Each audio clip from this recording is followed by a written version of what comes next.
Have the rights to show you the film 2001: A Space Odyssey. We've taken the action of putting this out on audio and then letting you put it in sync with your own DVD of the film 2001: A Space Odyssey. And then that way you can listen to the commentary in sync with the film. So the way we're doing it is you put on your DVD and you roll past the music that's at the beginning of the DVD, and you come to the blue screened MGM lion, the abstract lion that Kubrick used at the beginning of 2001. And I want you to roll it carefully to the first frame. I'm going to give you a few seconds to do that. So I want you to roll to the very first frame of the abstract MGM lion. And do that right now. And then what we're going to do is we're going to do a countdown. I'm going to count down from 5, and then I'm going to go from 1, and then I'm going to hit play. And when I hit play, that's when you hit play on your DVD machine so that we're all rolling in sync. Presumably by now you are at the first frame, so we'll start the countdown. So the countdown will start right now. 5, 4, 3, 2, 1, play.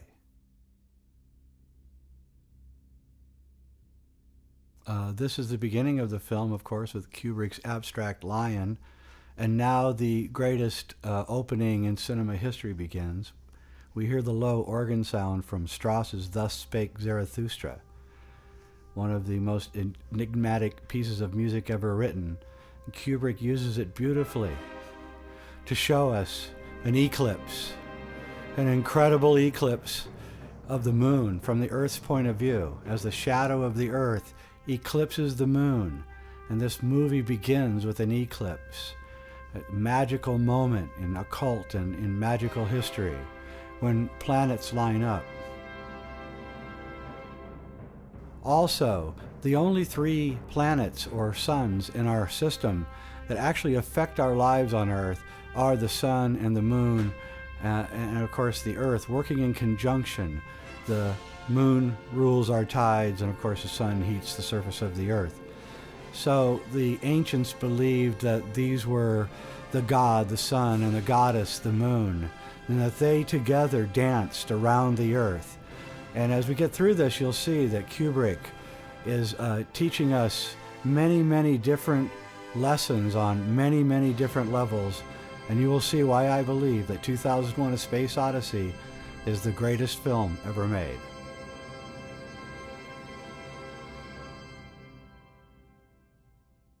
When 2001: A Space Odyssey was released a little over 40 years ago now, it was greeted by hoots and hollers by all the critics. But the young people, my generation, we loved it and we saw it over and over. The problem was we really didn't understand it. And I'm going to try to convey what I believe is the essential message of 2001 here in this commentary. We start out with a series of pictures from a desert area. It's actually taken in Spain. These are slides that Kubrick had commissioned to be taken. And these are to establish the landscape of the Earth 4 million years ago, this being the beginning of Kubrick's great occult odyssey. Through this film, we're going to be discovering that Kubrick understood the great alchemical secrets. He understood the Kabbalah. He understood the higher dimensional relationship between man and spirit. And we're going to see that he did this in a fashion that is actually unbelievable, especially in the time zone that we're talking about in the mid 60s. He achieved technical greatness with this film, but also I believe the plot is the most amazing plot ever conveyed. It's truly not a Hollywood film. It's an abstract film in the ways of the great abstract filmmaker Jordan Belson and a couple of other incredible, the Whitney brothers. Here we start out with our first, what I want to tell you is a front projection. This is actually filmed indoors, and as we get going here, it's going to become very important that you understand the technical aspects of this front projection so that you can understand how Kubrick's doing this. This is all filmed indoors, and if you look, you'll see a horizon line behind the ape men, and then you'll see the background. Well, the background is a front projected slide that's actually done on a sound stage. This is before blue screen. And Kubrick was looking for a way to convey the vastness of the desert and of nature while doing it all on a soundstage. And it was really one of his most brilliant technical achievements. And I want to describe how this works before we get into the alchemy and a lot of other things. That the hill you're seeing right there with the tapers and the ape man on it is real, but the picture behind it is a slide. This is of course the stage, and the ape men are scavenging for anything they can eat. They're extremely poor. They can't even do anything about the tapers, but just make funny sounds at them. And there you see the slide is in the background, in that foreground where they're all standing. That's it. And if you look in the right-hand upper corner, or if you look into the sky, you'll begin to discern the actual pattern of the screen. This is the scene where the leopard, and you see the light in the leopard's eyes? That's the front screen projector. The eyes catching the front screen projector. So Kubrick is inventing all of these things to try to tell a story, and it's incredible. Now, the front part of this scene in the water hole is, of course, the set, but that background back there, that's all a slide. And you can tell that by the fact that there's an incredible depth of field within the shot, which is impossible with a 70 millimeter Panasonic camera, which has a very, very low depth of field. So these are dancers that Kubrick hired in mimes, and they were extremely skinny. And now you can look, you'll see the geometry of the screen up there in the background on these shots. Remember, this is not filmed outside. This is filmed indoors. And this in its own was an incredible technical achievement in 1968.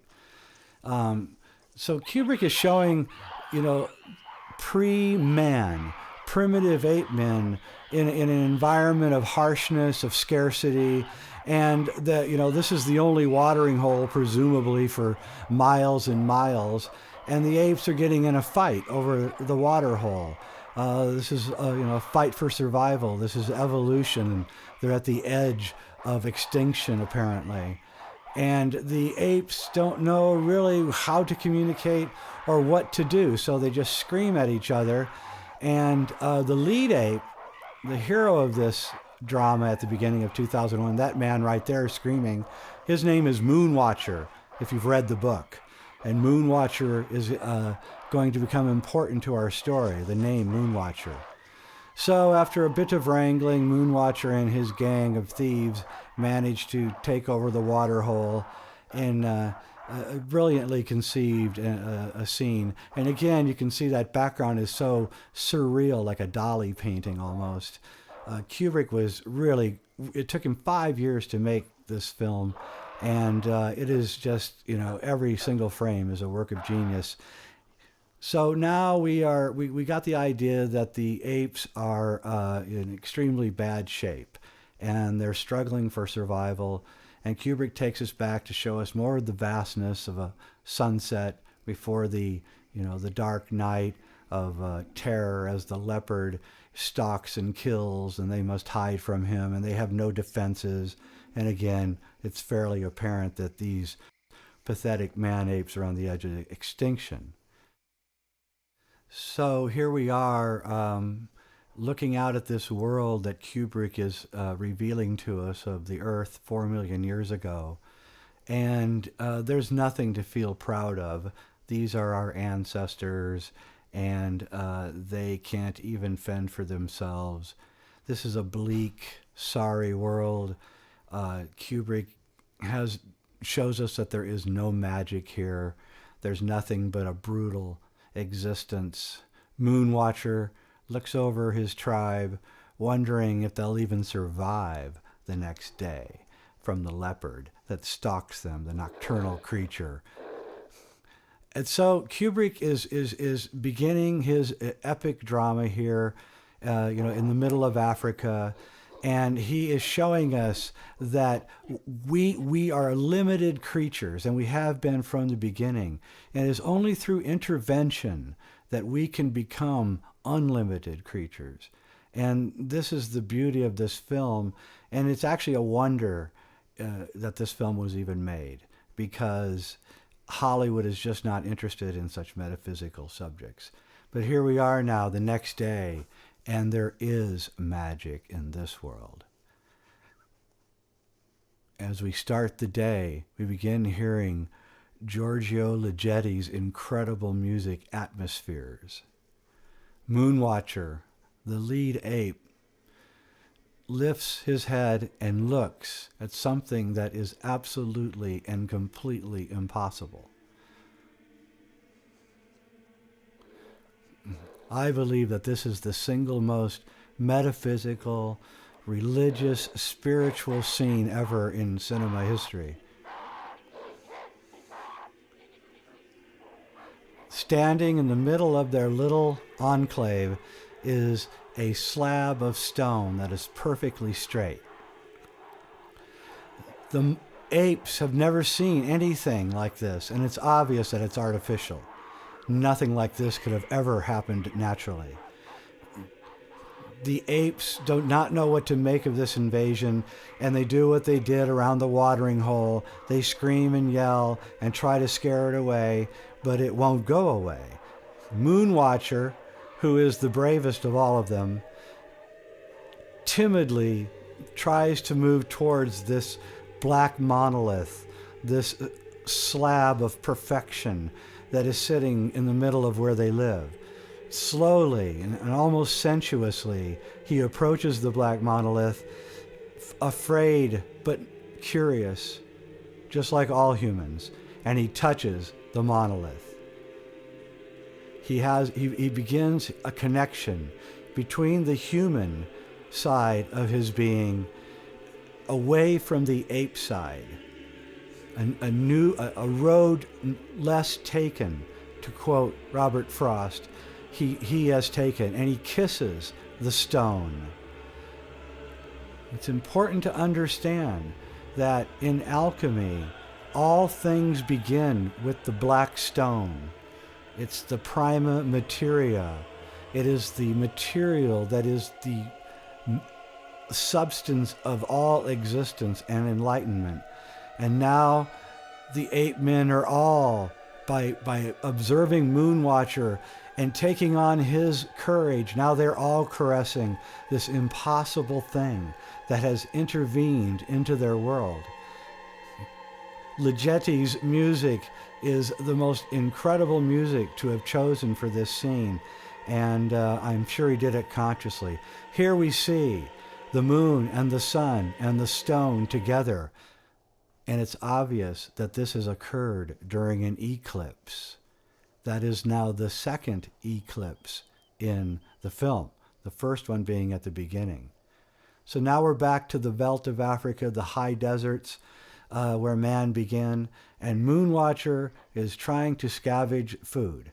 They're all trying to scavenge food, but Kubrick concentrates most of his energies and cinema talent on Moonwatcher, the leader. Moonwatcher is probably trying to find bugs and scrubs and worms that would exist around a rotting carcass, or possibly even sucking the marrow out of the bone to get some protein, because there's... But then we remember the stone.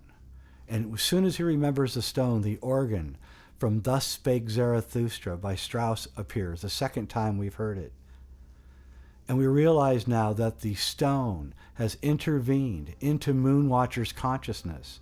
And Moonwatcher is doesn't understand what is happening, but he's actually beginning to understand time, and that there's a future and a past. And from that understanding, consciousness is born.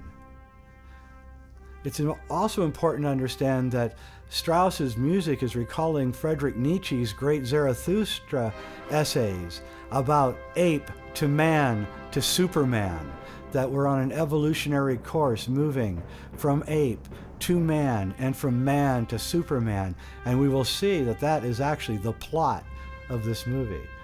That's a great shot. Kubrick just, now the ape realizes, Moonwatcher realizes that he can use this as a tool, an extension of his arm, more powerful than his arm. Look at that shot. That's all in front projection. He knows now that the taper can be downed with a whack, a single whack to the skull. And the first step from ape to man is now taken as we finally grab and learn how to use our first tools. When we saw this in the late 60s, half the audience had already walked out of the theater by now, and the other half were screaming in almost orgasmic delight at what we were seeing on the screen. We couldn't believe we'd found a movie so intelligent. Now they're eating meat. They're no longer eating scrub bushes. I'm sure that the tapers are running as far away from this animal as they can, because when man the hunter was born, the entire animal world shuddered. And here they are eating meat, and we know that by eating meat, we gain proteins, and our bones strengthen, and we can run faster, and we know that we can think better because proteins directly affect brain chemistry. And so by moving from vegetarian to protein was a gigantic step in our evolution. But Kubrick also always shows food in this film as being revolting. In every conscious way, he's making it revolting. So what this movie really is it's an alchemical view of reality. Notice the right side of the screen. You can see the pattern of the front projection screen in this scene in particular. And that is the screen that's lying right behind the rocks. Remember, they're indoors. Now they're back at the water hole, and Moonwatcher has a club. Moonwatcher is not going to take anything from anyone any longer.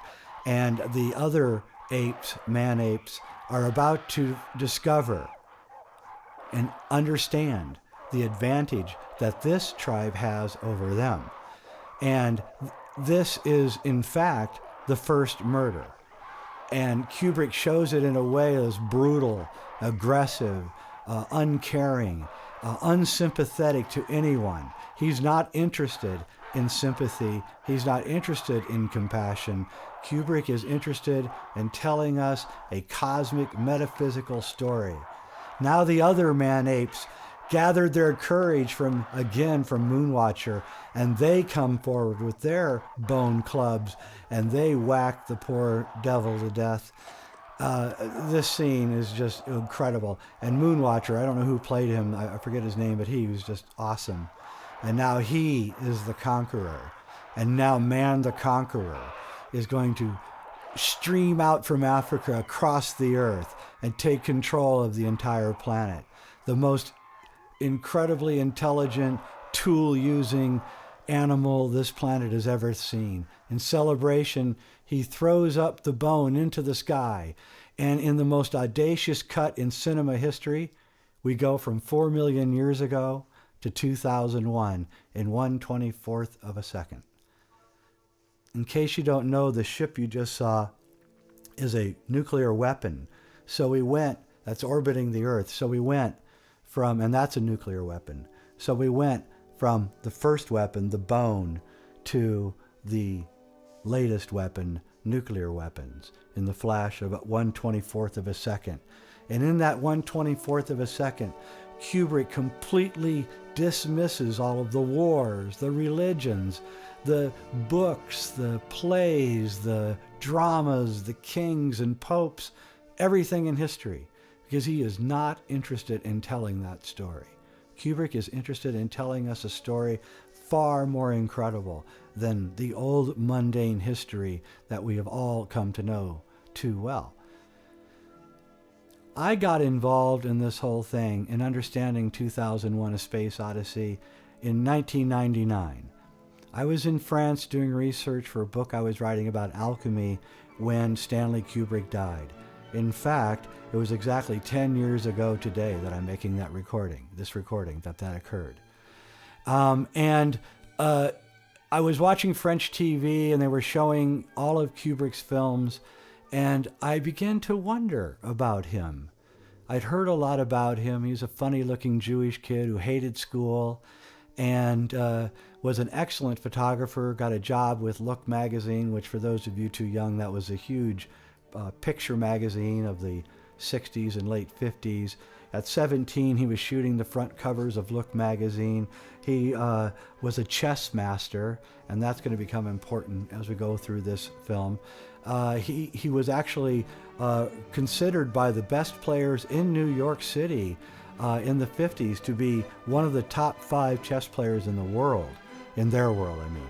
So anyway, Kubrick was a genius and didn't want to compromise with this world. Here we're aboard the ship, the Pan Am ship, going from Earth to the moon, stopping in at the space station. And this appears to be a great celebration of technology in the year 2001, which you will notice we did not achieve any of this. But this is more akin to a horror film where you're at the beginning of the film and you're trying to mislead the audience by showing that the bad guy is actually a good guy. So Kubrick here is telling us that technology is good and we can trust it, and that's the image he wants you to take into the rest of the film. That's Haywood Floyd. He's going to be an important character in this film. One of the things that I know about alchemy and about art, and two of my favorite subjects, is that there is a great work. Artists and alchemists are both trying to convey a great work.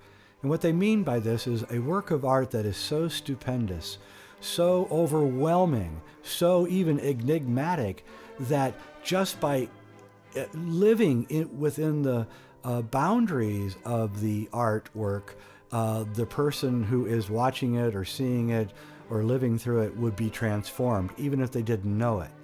So the Gothic cathedrals, in France especially, even atheists can go into a Gothic cathedral and walk away with seeing the beautiful architecture and the incredible stained glass windows.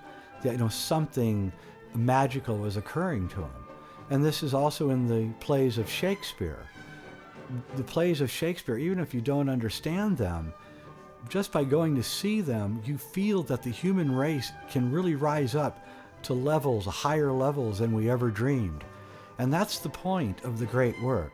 It's how do you create great art, great works of art that transform the human spirit, that make us want to be something better than we are, that aspire to lofty heights.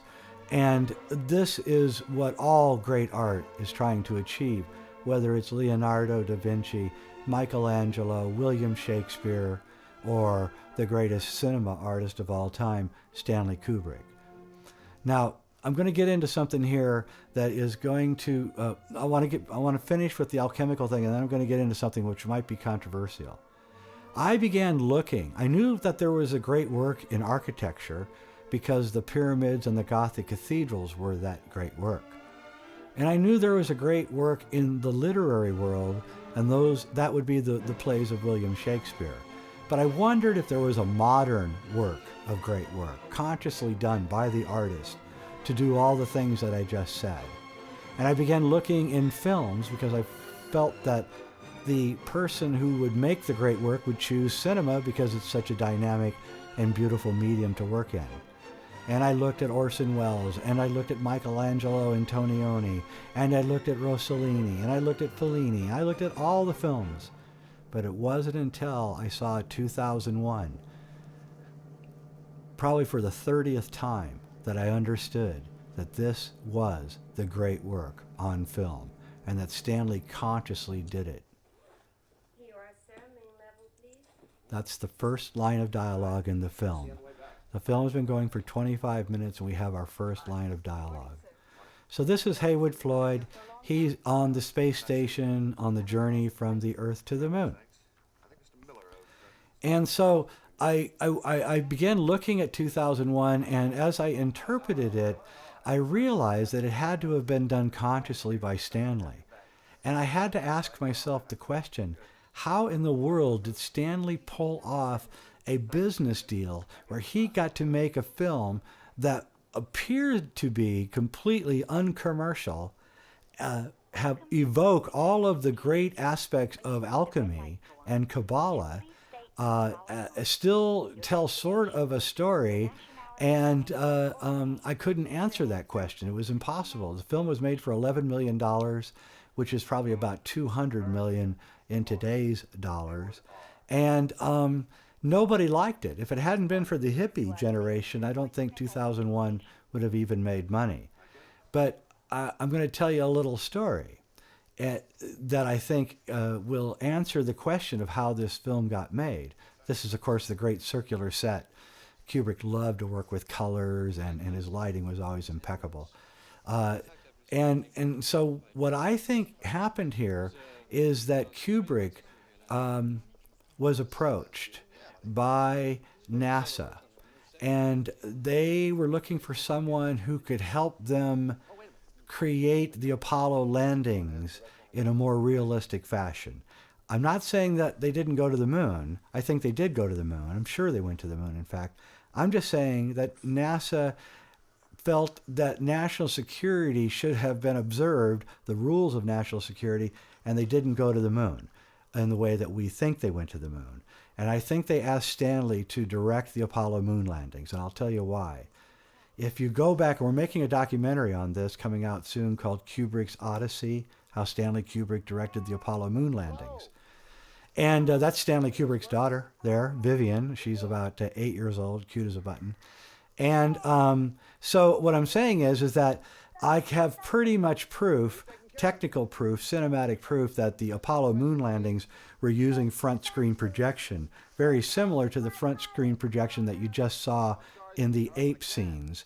We know now that the ape scenes and the scenes on the lunar surface were all photographed at Boreham Wood, but strangely the rest, which is a studio, an ex-studio actually near London, but strangely all the rest of it was photographed at Pinewood Studios, and that's strange to do it in two different studios. And I think that probably Kubrick was doing the Apollo moon landings somewhere around 65, 66.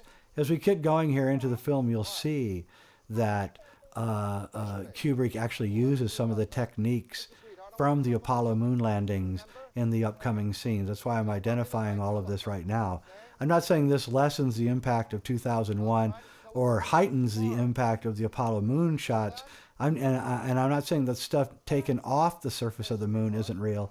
I'm just saying that for national security reasons, NASA felt that they couldn't show the Russians. It was the height of the Cold War. They couldn't show the Russians what they were using to get to the moon. And so they got Stanley to stage it. And he staged the gigantic moonscapes exactly in the same way that he staged the giant Earthscapes here in 2001. He used a front screen projection. And if you look at the work of Richard Hoagland, he's finding here the Heywood is meeting with these Russians who want to know if there's been a plague outbreak at Clavius, an American base on the moon. And of course, Heywood Floyd can't really tell them any of the information. So I think that Kubrick got carte blanche to make any movie that he wanted to make. And so from 1964 to 1968, exactly paralleling when the Apollo program was happening, Kubrick was making 2001. And I think that it was all set up that way. And another thing that's really important about this is that Kubrick's last film, Eyes Wide Shut, Kubrick had a clause in the contract that insisted that Eyes Wide Shut be released on July 16th, 1999. Now that's curious because July 16th, 1999 is the 30th anniversary of the launch of Apollo 11. And I am pretty sure that I can prove technically that Stanley Kubrick directed the moon landings via the front screen projection system that he invented for 2001. So watch out for that documentary. It's coming out soon if you're interested in all of this, and I will show you how he did it. And there's scenes coming up also that show how he did it. Another thing I want to say about 2001 before we get too far into the plot of this movie is that this film has 4 chapters. And all of alchemy and all magical processes come in 4 parts, whether it be the quatrains of Nostradamus or the 4 sides on the pedestals of the Cross of Henday, or the many different ways that occult poetry works. It always works in this quad way, and Stanley has devised this film to unfold in 4 chapters. The first chapter was, of course, the chapter with Moonwatcher on the Earth. The second chapter began when the bone switched to a nuclear weapon. The third chapter will be very obvious. It will be the scene where we move to the Discovery mission later, and then the fourth is the infinite voyage, or the initiation of humanity in the 4th chapter. So Kubrick is consciously dividing up this work into 4 parts. But curiously, these 4 parts also have a 3-part undertone. We have the Earth, the Moon, and the Sun at the beginning. We have 2001 in the title, which 2 + 0 + 0 + 1 adds up to 3. We have 3 words, a Space Odyssey. There are 3 times Thus Spake Zarathustra plays. We have 3 birthdays in the film. We have 3 live astronauts, or I should say 3 conscious entities on board the Discovery later, and 3 unconscious entities, the 3 astronauts that are in hibernation. What's interesting about this is this 3-4 playoff thing that Kubrick is doing is the harmonics, Pythagorean harmonics of the 7 notes within an octave.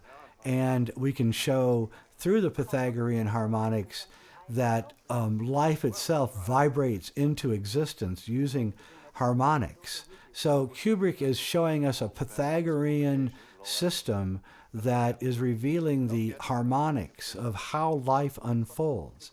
The fact that he chose such a conscious soundtrack of Richard Strauss and Ligeti and many other fantastic composers shows his attention to sound. And this film really was the first movie that was where the sound was consciously edited in. And from this point on, all movies would have this, but in this film was the first one where sound was paramount. And here we go again, another celebration of technology as Heywood Floyd leaves the space station and flies to the surface of the moon. In the Kabbalah, the ancient Hebrew rites of ascension, the central pillar of the Kabbalah is divided into 4 different aspects. One of those aspects is the earth, or Malkuth. The second one is Yesod, or the moon. The third is the sun, or Tiphereth. Tiphereth is the very center of the tree of life in the Kabbalah. And the fourth one is, of course, the very top, or God. But as you pass from Tiphereth to the very top of the tree of life, you have to pass through the abyss. And once again, you will see that Kubrick is taking us through all of these realms of the Kabbalah. We were just on the earth, which is Malkut, and now we are ascending to Yesod, the moon. And as we go through the film, I will talk more and more about the Kabbalah and the rites of ascension through the Hebrew Jewish mystic rites. And remember that Kubrick was Jewish, and he probably had learned about a lot of this.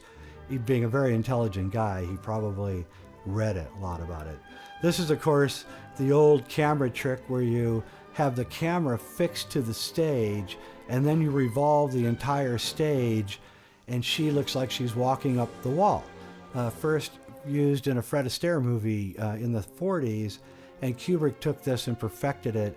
And you can just see he has a lot of fun. He's blowing a lot of money here to try to show anti-gravity, and he's doing it right. I mean, this is scientifically accurate. And here he's doing this only the opposite way. The camera's still turning and tilting, and Kubrick's fantastic lighting, and nobody could light a film better than Stanley Kubrick. And you look at the panels on the control panels, and those are all like hundreds of 16 millimeter cameras put in behind the panels, projecting little things, little lights going off and graphs. And it was Kubrick's evocation of the late 20th, early 21st century. And what's amazing is that he almost got it more right than anyone else, because almost no other science fiction movie, writer, or book ever really conveyed the fact that computers would be so prevalent at this time. And no one really got it but Kubrick and Arthur C. Clarke. And this is the only conscious joke in the movie, the 400 instructions to use the anti-gravity toilet. If you really have to go, of course, you're in deep trouble. And I don't want to forget Arthur C. Clarke. Arthur C. Clarke is the greatest science fiction writer, in my opinion, of all time. And he wrote a book in 1953, the year that Stanley shot his very first film, called Childhood's End, which I believe is the greatest science fiction book ever written. And I think that Kubrick really wanted to make Childhood's End, but they just didn't have the budget or the special effects to really do justice to the film. And so he rewrote Childhood's End and into this film. I really believe that. And I think even Arthur C. Clarke would agree with that. So Arthur C. Clarke was a great, great science fiction writer. He wrote the screenplay with Stanley. And he was very close to the NASA program in Apollo. I want you to see this shot. The next time you're looking at the shots of the Apollo 10 or 11 or 12 lander landing on the moon, keep this shot in mind, because you can kind of see how Kubrick did the Apollo landings. And to be honest with you, Kubrick's moon looks better than the Apollo moons. I actually think that he used he had two different sets because they couldn't look exactly the same, and he used the better set for his movie and used the set that wasn't quite as convincing for the Apollo stuff, because the Apollo stuff does not look as convincing as 2001. So Arthur C. Clarke is heavily connected to the whole Apollo program, knows everybody. Fred Ordway, one of the top NASA scientists, was Kubrick's top technical advisor. Carl Sagan. There's a moonshot. That's front projection. So you see the land in front, that's the stage. And then what you're seeing behind is a front projection of a slide. And this is how he did the moon landings. If you look at the Apollo landings, you will always see there's an abutment on the horizon.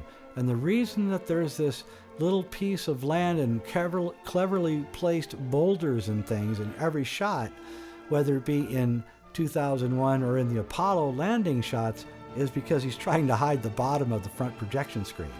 So you can't see it. And it's something that filmmakers have to do. It's a trick. And Kubrick's using that trick, and that's the dead giveaway for both this movie, how he did this movie, and how the Apollo landings were done. And if you look at Richard Hoagland's work on the Apollo moonshots, you'll see that he's discovering strange geometries in the skies around the astronauts as they're dancing around on the moon. And he found those things. They really are there, but they're not gigantic structures in the sky. This is a great shot. Fantastic shot. Just a little miniature about 6 inches long. And this was shot in super slow motion. But he is seeing something geometrical in the sky. He's seeing the screen, the front projection screen had to be sewn together. It was so big. And they used hundreds of thousands of little tiny glass particles to get the reflections to be almost, 100% of the light striking off of him reflecting back into the camera lens. So when Hoagland finds the geometries, he's seeing the structure of the glass beaded screen, how they sewed it together. And you can see that in the ape scenes if you watch them over again. You can see the stitch marks in the screen if you watch closely, especially on Blu-ray. And the light refractions that Hoagland is seeing in his work are really true light refractions. They're refractions from the little glass beads. Okay, now we're going to get back to the plot. Notice the walls, that wall all the way in the back, the white lit wall. That white lit wall is exactly the dimensions of the movie screen that you're watching. So you're inside a box here. It's hilarious. You're inside a box, and the screen is one side of the box. And you're looking at a box where it's perfectly square. And the tables even emulate the squareness of the room. And so Heywood Floyd, after a long epic voyage through the wonderful dancing technology of the early 21st century, is being introduced to the crowd of scientists on the moon. And we're about to hear the most important lines of dialogue in the movie. This is not a dialogue-heavy movie. This is a visual movie. Kubrick is actually uninterested in dialogue. He does use a little dialogue to convey things, like what you're about to hear from Heywood Floyd as he walks around the box of light towards the microphone, and it is important, but most of the dialogue in the movie is bland and superficial, and Kubrick's doing that for a reason. We're going to listen to this. It's bland, of course, at the beginning, but then he says it. And when he says it, it kind of flies right past the audience. You don't really understand what it is he just said, but it's incredibly important. Appreciation to all of you for the many sacrifices you've had to make. And, of course, his congratulations on your discovery, which may well prove to be among the most significant in the history of science. Here we go. Now, I know there have been some conflicting views held by some of you regarding the need for complete security in this matter. More specifically, your opposition to the cover story, created to give the impression there's an epidemic at the base. I understand that beyond it being a matter of principle, many of you are troubled by the concern and anxiety this story of an epidemic might cause to your relatives and friends on Earth. Well, I completely sympathize with your negative views. Here we go. I found this cover story personally embarrassing myself. However, I accept the need for absolute secrecy in this. And I hope you will too. Now, I'm sure you're all aware of the extremely grave potential for cultural shock and social disorientation contained in this present situation, if the facts were prematurely and suddenly made public without adequate preparation and conditioning. Anyway, this is the view of the council. There you go. There has been something found, there's a secret, and they can't tell us because we are not properly conditioned to accept what it is. And this is the story of the 20th century. The government has participated in an incredible cover-up, and I don't mean the moon landings, a cover-up of technologies and a cover-up of things that were found on other worlds, and they don't want us to know about it because we're not ready for it. And this recalls the Brookings Report, which was written in the late 50s by the Brookings Institution, which stated that if they find intelligent life in the universe, they are to hide it from us because we are not ready to know about it. And I believe that NASA discovered artifacts on the moon, I am sure of it, and that they hid it from us. And I am absolutely positive that Arthur C. Clarke knew about these discoveries, and these discoveries happened before 2001 was even conceived of. I'm talking in the early 1960s with the Pioneer and Lunar Orbiter in the mid-60s. They knew already that there was something funny going on the moon, and they discovered structures. And I believe that is the genesis of the plot of 2001. Okay, now here we go. This is on the moon. This is very similar. Actually, this looks better than the Apollo stuff, but very similar, especially the strange light fall off. And if you look again at the Apollo 10 stuff, it looks just like this, except this looks better, actually, and more believable. And I believe the Apollo footage, Apollo 11, Apollo 14, 15, 16, and 17 were all directed by Stanley Kubrick. They're Stanley Kubrick's great secret masterpiece. And I think that NASA should release the original film. I'm sure they were even filmed in 70 millimeter, just like this was. So I appeal to you to write to NASA and try to get Stanley's great films released. And look out for the documentary we got coming out, which will describe in detail, because your friends are going to laugh and hoot when you tell them this. And when it truly comes out, you'll see. Again, we're listening to Ligeti, who really didn't have any kind of career until this movie. And after this movie, he became the darling of the psychedelic set in the 60s. And we all went out and bought Ligeti music and, did illegal things and listened to it. And this is a really great example of Kubrick's incredible camera work. He pulls back from the red lit scene into the blue, from the hot into the cold. And there again, everyone is just sitting around bland, because people at the beginning of the 21st century, according to Stanley, have lost their humanity. They don't joke anymore. They're not warm anymore. They're lost in a world of technology, of coldness, a nightmare world, really. And Stanley again shows food as being extremely grotesque, and they blandly discuss this discovery of something. And now we get another important line of dialogue, discussion. Here we go. In between the banalities. Here we go with the pictures. This gets really interesting now. He's showing the pictures of what they've discovered on the surface of the moon. It was emitting an electromagnetic field, and they went and dug it up because it was emitting. There's the electromagnetic field, and you can see that it's something buried. So somebody had to bury it, of course, and that means something that isn't human. And I believe that this story actually took place, and that not only did Kubrick know about this, but he was actively participating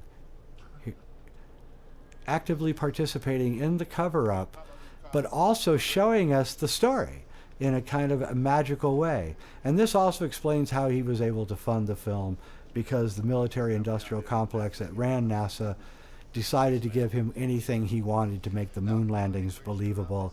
And his price was to make the greatest esoteric metaphysical film of all time. And he was allowed to spend as long as he wanted making it. Here's another from the surface. This is, again, front projection, beautifully done on the beaded screen. Kubrick actually did the guys walking around in the windows was another Kubrick invention with Douglas Trumbull, and brilliant, really just created a feel of reality in a science fiction film. You have to understand, by this time, all the science fiction films were really boring and hopeless, and this one came along intelligent and wondrous and metaphysical, and we went to see it tons of times. I mean, the average person would go to see it 15 or 20 times in the 60s. It was the first film that people went back to see. And it was hard to describe the metaphysical feeling that you got the first time you saw this film. It was the closest thing to a religious experience for me. And these are 16 millimeter films that Stanley shot, meticulously done and then projected onto a little screen there on the control panel. Brilliantly done. So anyway, this is before digital. They didn't have computers were the size of cars, and they couldn't even do half the calculations that that a laptop from the late 80s could do. So Kubrick was doing all this by eyesight. Here we go, another front projection through the window. You can see how it works. You can actually see the etching of the screen if you look really close. In Blu-ray, you can really see it. So Kubrick is telling us a story of transformation here. It's really important to understand it, and it's really important to understand that the monolith, the black monolith, is the instrument of transformation. And this scene, the penultimate scene on the moon, really evokes that. Again, notice that we have the moon's surface in darkness. We have the Earth in the background. This all becomes important because we'll see that another magical alignment is occurring in the scene that's about to occur. So the astronauts are coming down into the dig where the strange device was hidden under the surface of the moon by someone 4 million years ago, and is emitting an electromagnetic signal, which is how they discovered it. And now the 6 astronauts, stare down at this strange thing that sits there calling forth to them. And of course we can see, especially in the big panoramic screen of the Cinerama days, we can see that it's a black monolith.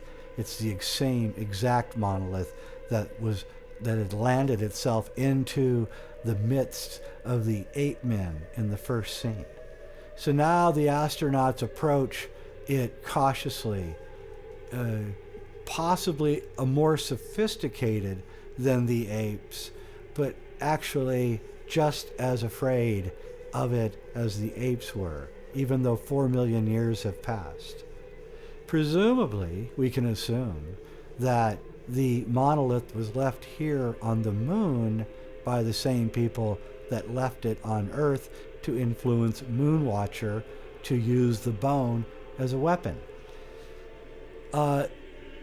Possibly the advanced beings that left behind the monolith waited until we had gone to the moon and had a far enough along technology that we had taken that bone and turned it into spaceships and electricity and atomic energy and computers and advanced technologies in all directions, genetics, nanotechnology. And when we had achieved that, then we could meet the monolith again. And that's what this scene is. Just like Moonwatcher, Heywood Floyd walks up cautiously afraid, and just like Moonwatcher, he touches the sensuous slab, the smooth, impossible piece of work sitting in the middle of the rugged moonscape. Once again, Ligeti's Atmospheres sparks up through the soundtrack. The incredible sense of mysticism and awe about this black stone, this black monolith that sits in the middle of the moon. Why is it here? Who left it? What is going on? And these are the questions that everyone's asking at this point in 2001. And Kubrick is not going to give up the answers quickly. He's going to make you work for it. This is not going to be some narrative exposition. You have to understand it yourself, and it's through that understanding that you will be advanced. So now the astronauts are taking a banal photograph of themselves, and suddenly a high-pitched sound is emitted from the monolith. Kubrick probably shot this shot. He loved to do the handheld. And we can see that there's an eclipse happening, just like in the scene before. In other words, the monolith is activated by eclipses. Now we're in Chapter 3, the Jupiter mission, 18 months later. And this is the craft Discovery. And we'll find that on this craft are 2 living astronauts, 3 hibernating astronauts, and HAL, the computer, the villain of the piece. Now, Kubrick is doing something else in this film that's really important. He's doing everything exactly the opposite of what a good filmmaker would do. He's doing everything really, really slow. And this drove critics crazy. Pauline Kael, the great critic, New Yorker critic called 2001 a monumentally unimaginative film because she just didn't get it. But long after the movies that she praised as great films have been forgotten, 2001 A Space Odyssey lives on, not just in our minds and memories, but for filmmakers who use it as a filmmaker's film. This is the kind of film that all filmmakers want to make. And the reason is because Stanley, look at that. It's like a giant sperm cell. This is like a big space rape. And you'll see what I mean. That sounds hilarious. And it is. And Kubrick was always using objects as sex objects, whether it was in Dr. Strangelove or Paths of Glory. We'll get into that maybe later, too. This is one of the astronauts. I think this is Whitehead is his name. And he's jogging, shadow boxing in a circular craft, going up and down on the walls because they spin the craft to create artificial gravity. Back in the days of Cinerama, the screen was curved slightly, and so this looked like he was running across the surface of the screen and was one of the most amazing special effects in the movie. This scene here took like 2 weeks to shoot because stuff kept falling on Stanley's cameraman from above as they rotated the centrifuge of the set. So this centrifuge becomes our scene for the next part of the movie, Chapter 3. And this is the part of the movie that is actually the closest to actually trying to tell us a story in this movie. And we actually have a plot and villains and heroes and all of that. You can see by the music that this is a sad scene. This is not a happy scene. Man is trapped by his technology. He's in the middle of space, but he really can't go anywhere. He's stuck inside a virtual prison. This is Bowman, played by Keir Dullea, a great actor who didn't have much of a career after this. This is a trick shot. The astronaut down there is actually seat belted and hanging upside down. And then Kubrick pans the centrifuge to the point where by the time Bowman steps his feet down, it's now on the bottom and he's hugging it as he would on Earth gravity. Now he's rotating the centrifuge. Bowman's actually not moving. Keir Dullea is not moving. The thing is moving around him. And then finally, they're all together in the thing. And they begin eating. And now we begin to have a television show, a BBC television show, which more or less quickly explains what these two guys are doing here. And since I want to get on with my own narrative, I'm just going to quickly tell you that these guys are on a mission on the Discovery spacecraft to Jupiter. And the reason they're going there, we will find out soon. But we really don't know why they're going to Jupiter. But they're going to Jupiter. So the BBC comes on and we get the whole exposition. We interview the two astronauts and we'll meet HAL, the famous computer. It's interesting to note that the letters HAL are exactly one letter in front of the letters IBM. It's another trick by Kubrick to kind of make a pun because IBM was the chief builder of computers at the time. And Kubrick's using all sorts of puns like this. If you notice, Bowman never eats food that isn't yellow or brown, and Whitehead never eats food that isn't brightly colored, and that's another trick.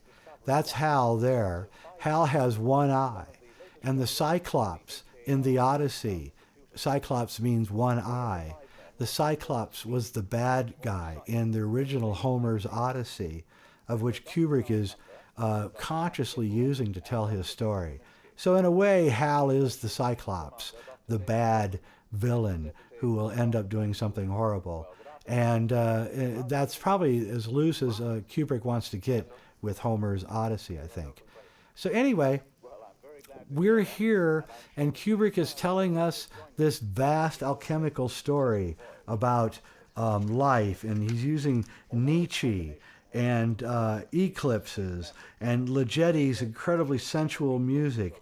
And he's telling us a story of the monolith, because that's really what this movie is about. It's not about the astronauts. It's not about HAL. It's about that mysterious black monolith. If you know your Greek, you know that mono means one, and lith means stone. So this is really the story of the one stone. And in this case, the one stone is a black stone. In alchemy, as I said before, all things begin with the black stone. Your magic, your transmutation, your elixir of life, the philosopher's stone, all of these things start with the black stone. And through the black stone, light is transfigured. And the whole goal of alchemy was to accomplish two things. There was two things promised by the philosopher's stone. It promised illumination or enlightenment, and it promised an extended lifespan. And we will see that before this film ends, the monolith, the black monolith, is giving both of those promises to the astronaut. Look at HAL. Notice that the monolith and HAL are exactly the same dimensions. Keep that in mind because it's funny. It's a joke by Kubrick, but it's a joke that's going to have more meaning as we go on here. So the monolith appears only at certain times in this movie, and so far it's appeared twice. It's appeared at the beginning with the monkeys, and it appeared with the Gregorian psychedelic chant scene by on the moon. So what is the monolith? Is it a god? Is it an alien? Is it a false god? What is it? And why does it teach human beings? And if it appeared on the moon, was it teaching something as it was when it appeared to the apes and taught them how to use weapons? These are the questions that Kubrick is asking, and we need to explore this monolith further as we go along. I also want to say that there is the black stone at the Kaaba in Mecca, in which all Islamic people should go at least once in their life to kiss the black stone at Mecca, and that is exactly what the ape did in the scene at the beginning. He caressed and then he kissed the black stone. The black stone at Mecca is a meteorite. It comes from outer space, and there's a lot of speculation in alchemy that the black stone, the philosopher's stone, the thing that makes the elixir of life, is a black meteorite. And we can get into that later too. So one thing I want to say is that we talk about Stanley and we show him for being the great intellectual and cinematic genius that he was. But one thing that's kind of weird about Stanley Kubrick is that he really only made one film, and there was 13 chapters in that film. And those are the 13 films that he made in his life. His first film was made in 1953. It was Fear and Desire. And his last film was done 46 years later in 1999, and that was Eyes Wide Shut. And they're telling us a story. And they're telling us a story about the human endeavor and, in a sense, the hopelessness of the human endeavor. In fact, this scene we're watching right now greatly exemplifies this. He's getting a videogram from his parents who wish him happy birthday, and he really couldn't care, essentially. And Kubrick is doing that throughout the film. The humans aren't really humans. They're just automatons, as if the marriage of human and machine has made humans more machine, and conversely made the machines more human, because the only real human in the movie is Hal. He's the only one that speaks with emotion. He's the only one that actually wonders what the hell the mission is all about. When he questions the astronauts, they don't even have the whim of a thought as to why they're on this mission. And they actually think that he's looking for, some kind of doing a psychological exam on them, and don't realize that it is strange that they're on a mission and they don't know why they're on the mission. And it's even stranger that they don't know why they're not asking why.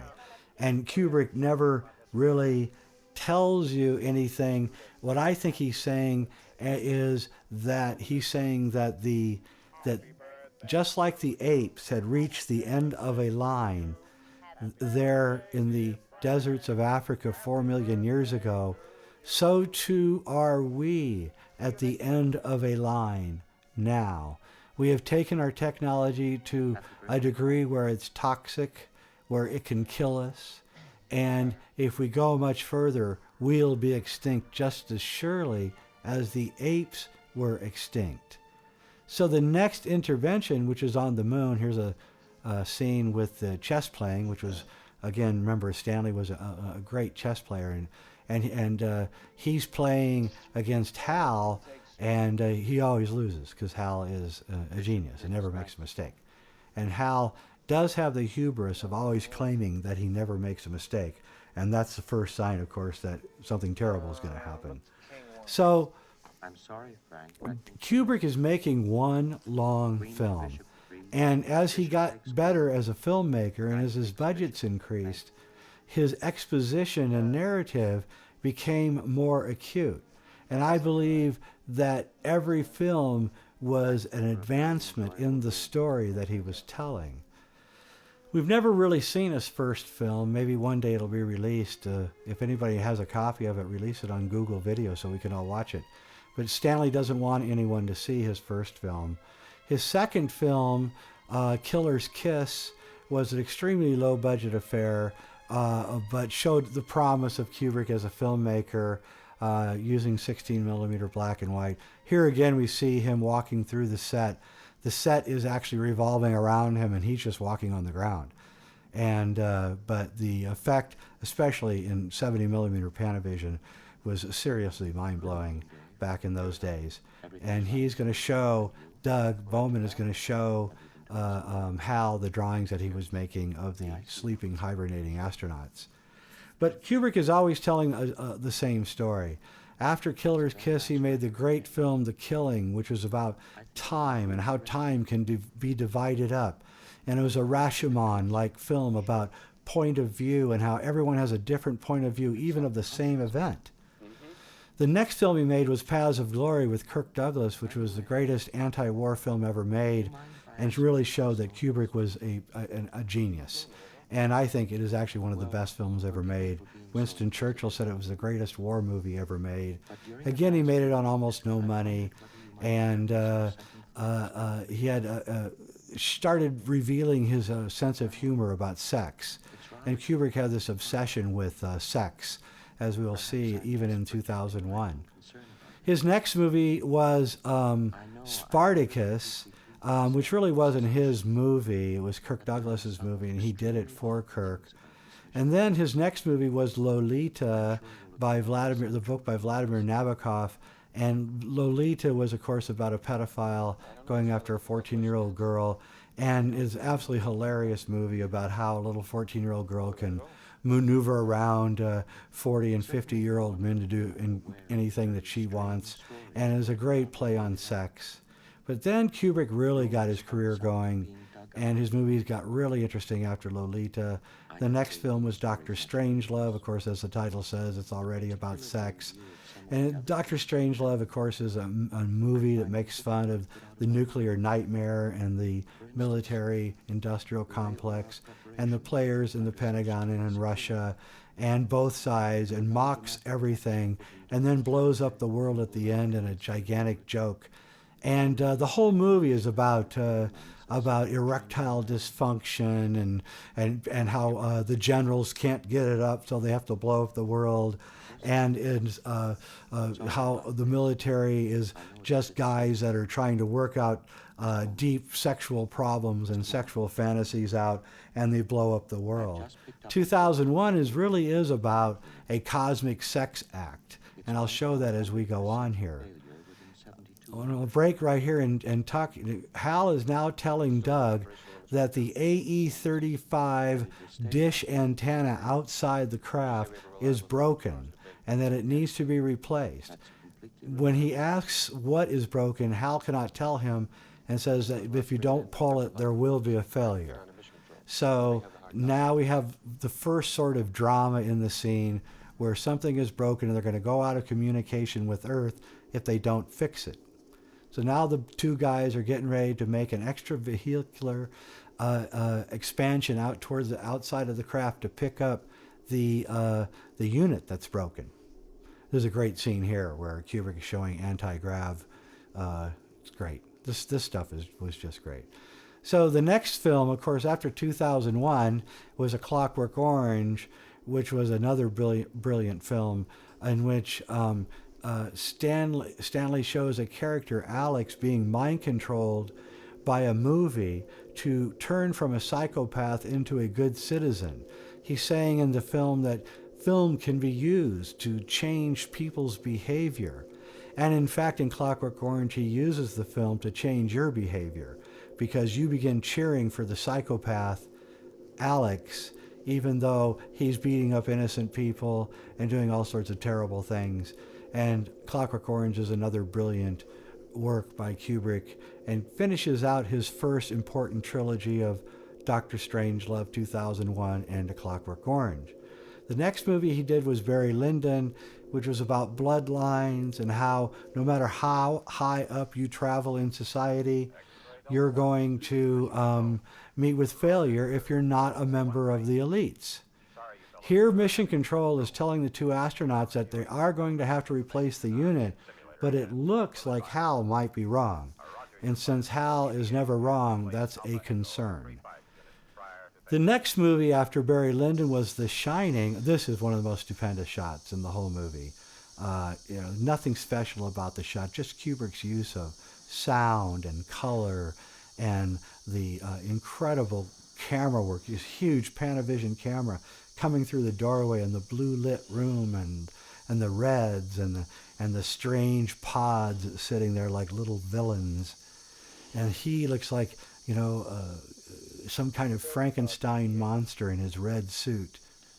His next film was The Shining, and The Shining was about reincarnation and about how evil actually sits in a place and can pervade the minds of anyone that happens to be in that place, as we watch as Jack Torrance moves from a nice guy to a mad raging killer. The next film was Full Metal Jacket, which is again about mind control and how you take nice kids from the Midwest and turn them into mindless killers, and they go and they murder and kill people in Vietnam. The great thing about Full Metal Jacket is, again, the sexual aspect. The whole first part of the movie is a great shot. Watch this. We got to take a moment.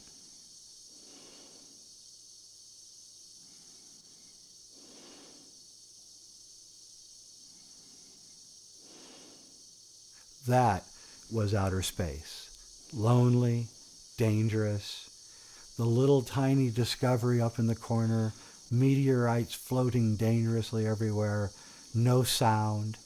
That was the fear of outer space. So his next film, in Full Metal Jacket, Kubrick is talking about sex. In the whole first part of the movie, they're talking about how they'd rather have their gun than their penis, and how Mary Jane Rottencrotch is just someone to have sex with, but really they'd rather be with their gun. And the last part of the movie, the big tough Marines are pinned down by a sniper. That's a great shot there. Pinned down by a sniper, and they finally find the sniper, and it's a little 14-year-old girl who's killed about 6 or 7 of them, and they have to execute her. This is the 16 millimeter projectors on the control panel. You can see how hot it must have been in that room. This is actually a miniature. All of this is miniatures, and the astronaut up in the window is put in later in an ingenious process that Stanley invented. But look at the light shining on the ship and everything, the detail. You can almost see the rivets in the ship. Incredible. Anyway, so after Full Metal Jacket, Kubrick didn't make a movie for a really long time. It was 13 years. And then finally in 1999, at the age of 70, he made his last film, Eyes Wide Shut. And he died. He showed it to Warner Brothers, the cut of it. And they were very unhappy with it. And Kubrick went home and died of a heart attack in the middle of his sleep. there is the AE-35 unit that has gone wrong. This is the antenna that communicates back to mission control in Houston. This is a great scene. The pod is way far away from the Discovery, but you can see the AE-35 unit. He's turning the pod around so that not only do you get a view of the pod as a menacing, evil thing, but you get this incredibly abstract shot of the astronaut coming out of the craft, and his head looks like the head of a bug or a lizard or something. And you don't even really know what you're looking at. It's so disorienting. And then the pod is moving very slowly across the scene. And how he did this, that was all filmed upside down. So the camera was looking directly up and the astronaut was being hung by cables.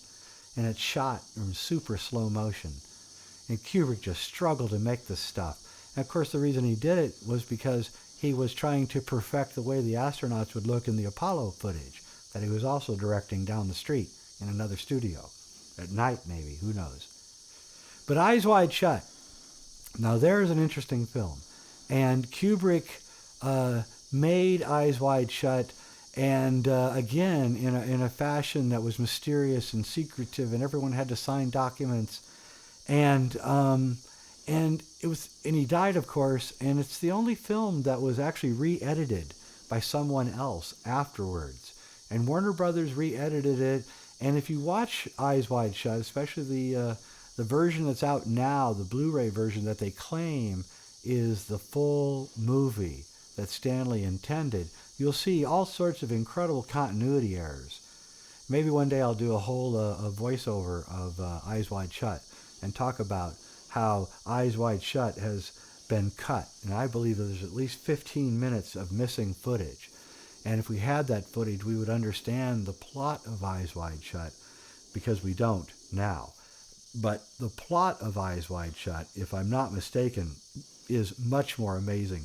And it has to do with these people at the very top of our world who are controlling us, who use satanic rituals and sex magic to suck the life force out of people, and that they are evil, reprehensible people who would stop at nothing to get what they want. And Kubrick knew these people, and the way he knew them was he was accepted into their world after he agreed to fake the moon landings for whoever these people are. And he was telling us about these people in Eyes Wide Shut, hence the title, hence the fact that he wanted to release it on the 30th anniversary of the Apollo moon landings. So here we are, very slow scene, absolutely could not make a dime today in the commercial world. Nobody would have the patience to sit through movies so slow. We really didn't have the patience then. But everything was, all movies at that time were so commercial and so fast that it was almost a pleasure to see a movie that moved slowly, that had great visuals. And so I think that was one of the appeals. But the real appeal was, of course, the transformative effect of the film, which has still not yet developed, but is getting there. Okay, now they're doing a technical analysis of the AE-35 unit. HAL is watching, and no matter what they do, they can't find anything wrong with the device. And that means HAL is wrong. That means that the computer that cannot make a mistake is making a mistake. And that's very important.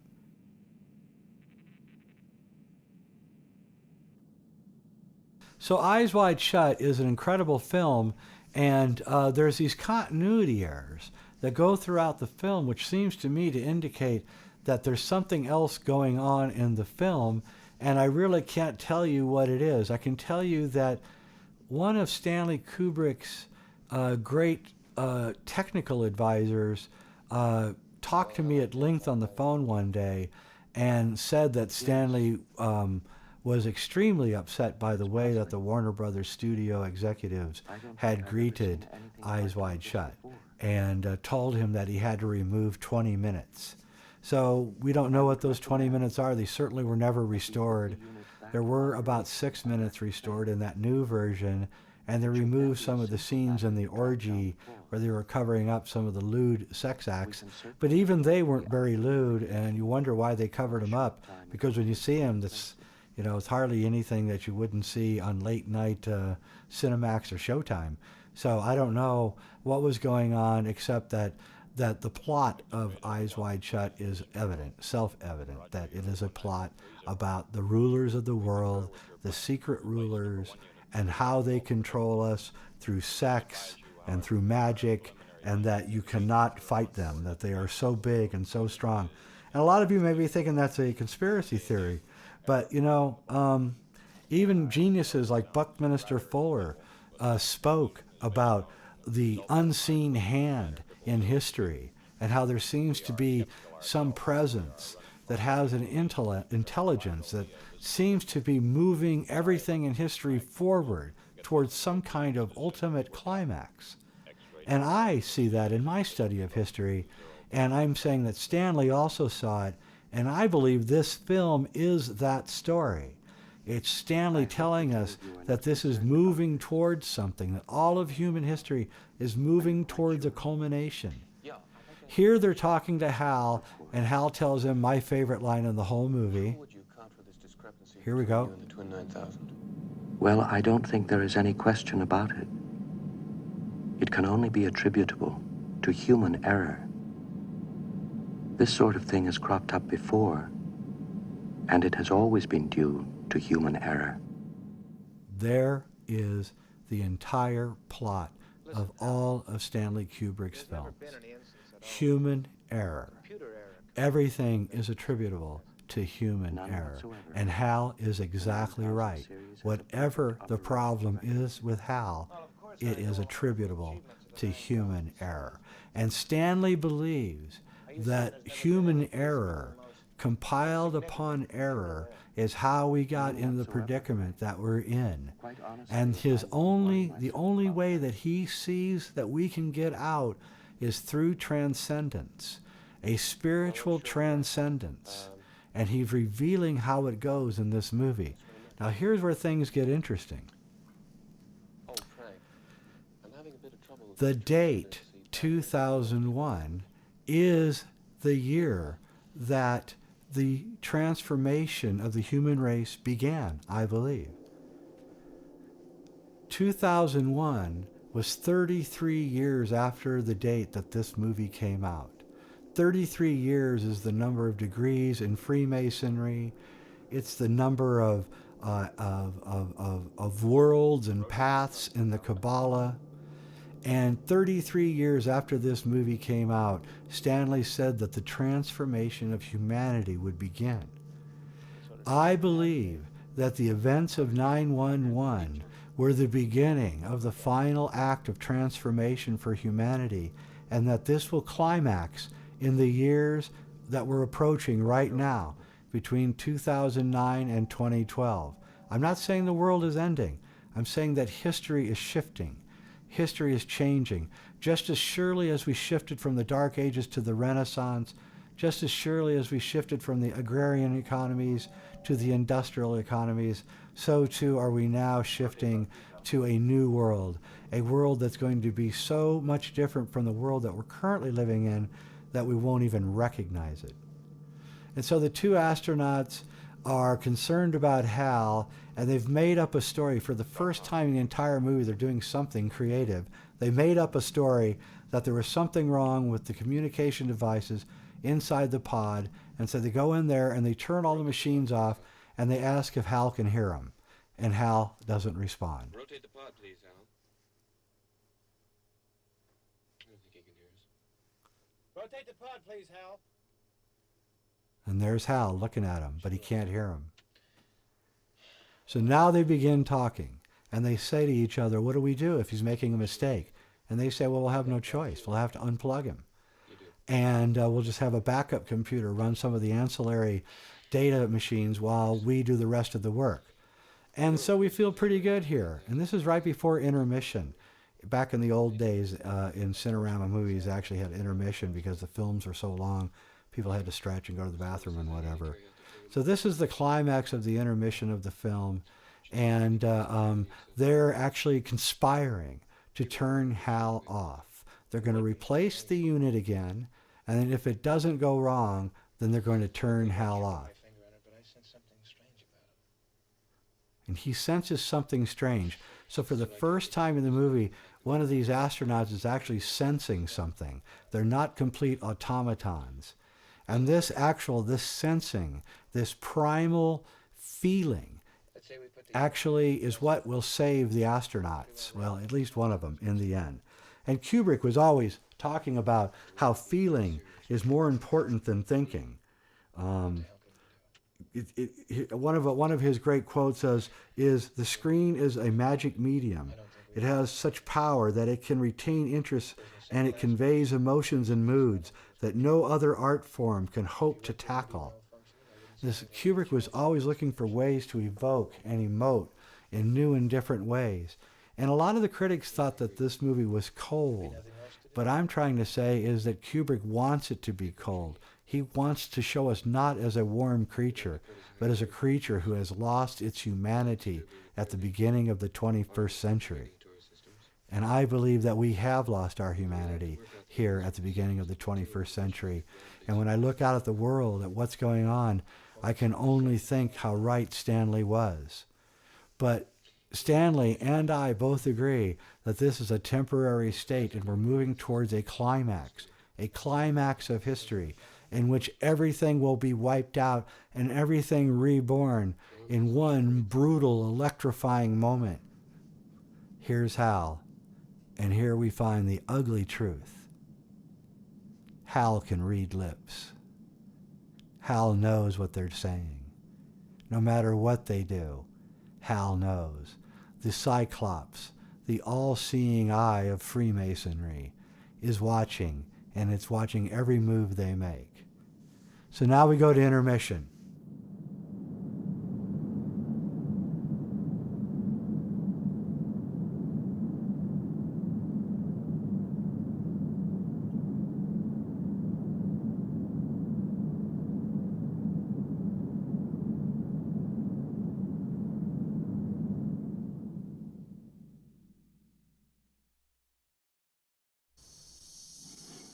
So now they're out to put back the AE-35 unit to see if HAL is really wrong.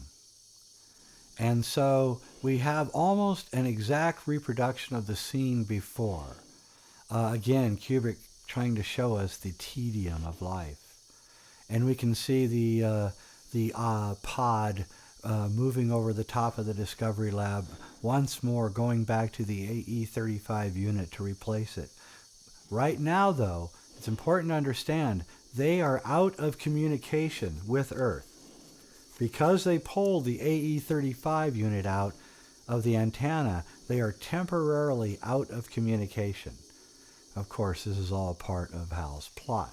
There we go, modern man, surrounded by the flashing, blinking lights of technology, caught inside a spacesuit, trapped, surrounded by machines that control his every existence, no longer a natural person, no longer a natural man, as far away from those apes, as far away from nature as he can ever get.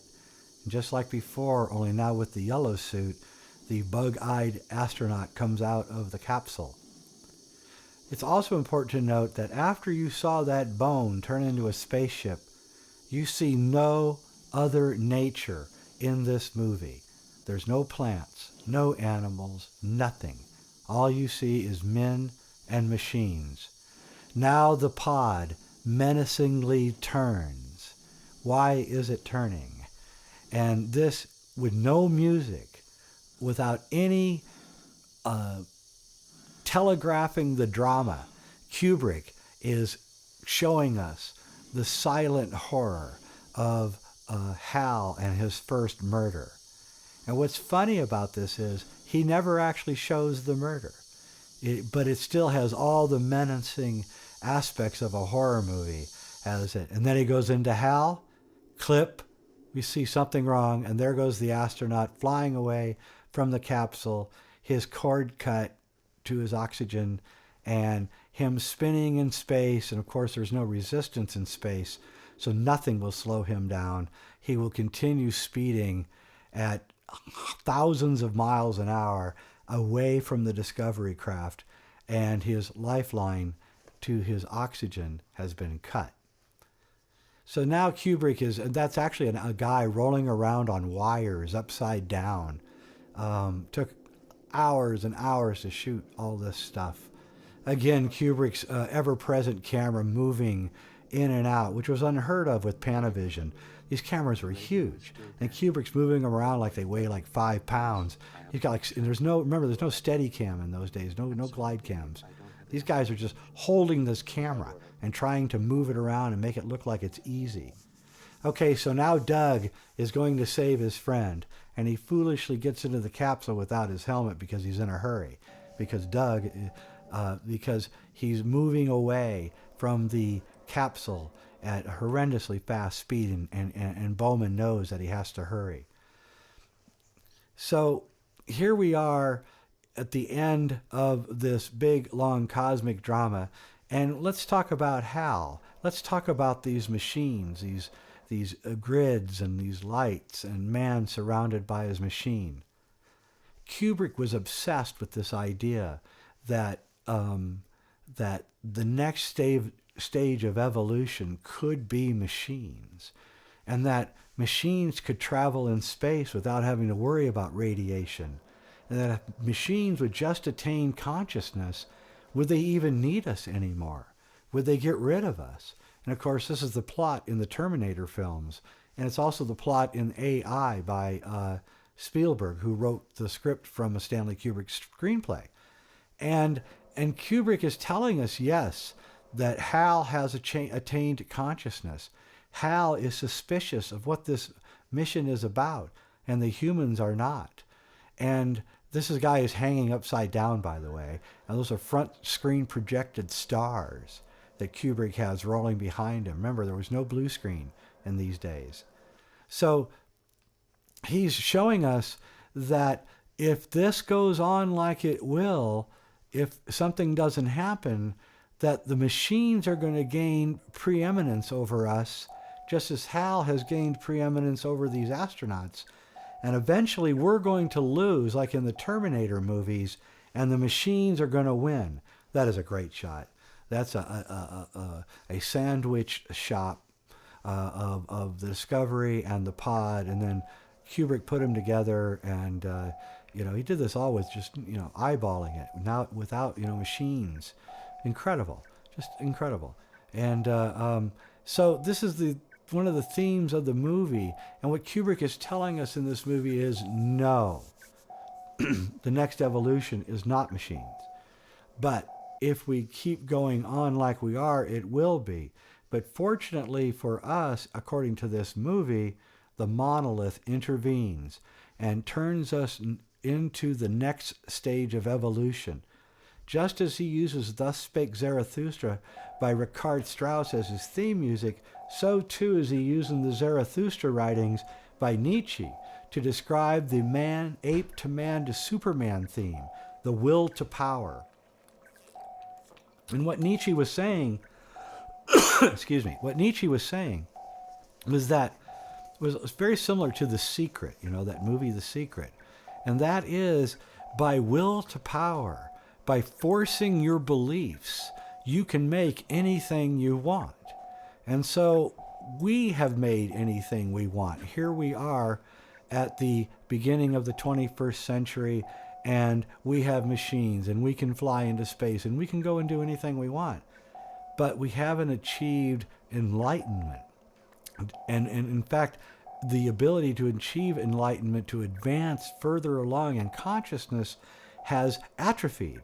And because machines are doing all of our work. And so Kubrick recognizes this, these dire straits that the human race is in.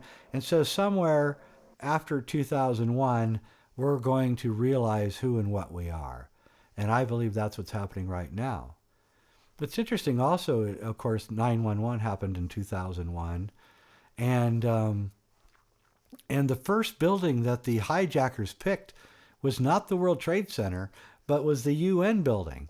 And if you've ever been to New York and looked at the UN building, it's this big, tall, black building that looks exactly like the black monolith. Exactly, same shape and everything.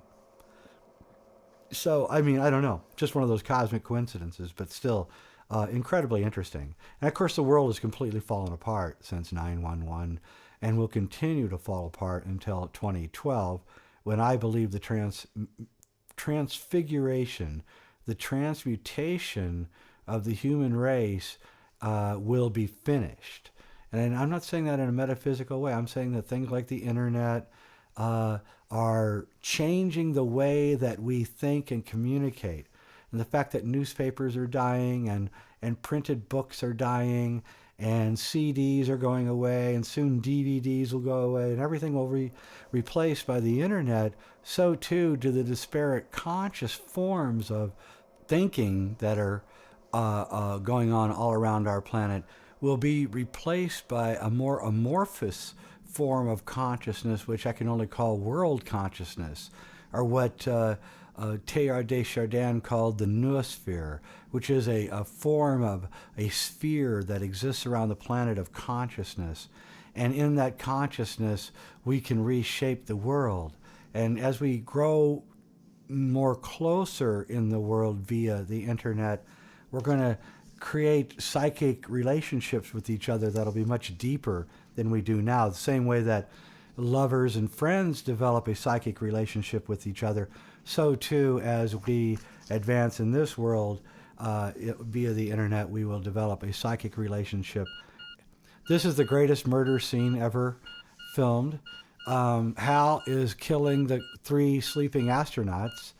First we see the malfunction, then we see all of the physiological graphs flatlining, and he is killing the 3 astronauts. So he's killed 1 already. The 3 that are hibernating are now being killed by him, and all he has left now is Bowman, who's still outside the craft without his helmet. So Kubrick has created finally some kind of tension in this film that he's been studiously trying to avoid.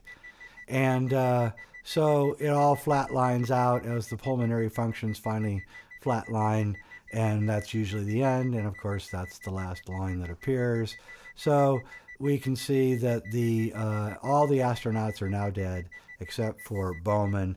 He, like Ulysses, has traveled further away from civilization than anyone that's ever lived, and like Ulysses in the great Ulysses by Homer, he is alone now, and only he can go forth as a representation of humanity for the final initiation, the final transfiguration of the great work from the black stone of alchemy. A lot of people think that alchemy is turning lead into gold, some mercury-crazed person in a basement trying to change lead into gold. But that's actually not true. It might be possible to turn lead into gold, but alchemy is really about turning the lead of the human body into the light of spirit. And this is what all the great religions and all the great spiritual traditions are really trying to do. They've just gotten corrupt in the last few hundred years and are useless. So Kubrick is using art to tell essentially a religious or a spiritual story, which is the transfiguration, the transmutation of our matter into light. And you'll see that this is actually literate in this movie. So he is outside the Discovery, and he's begging HAL to open up the pod bay door so that he can come in with his buddy, Poole. But HAL will not open the door.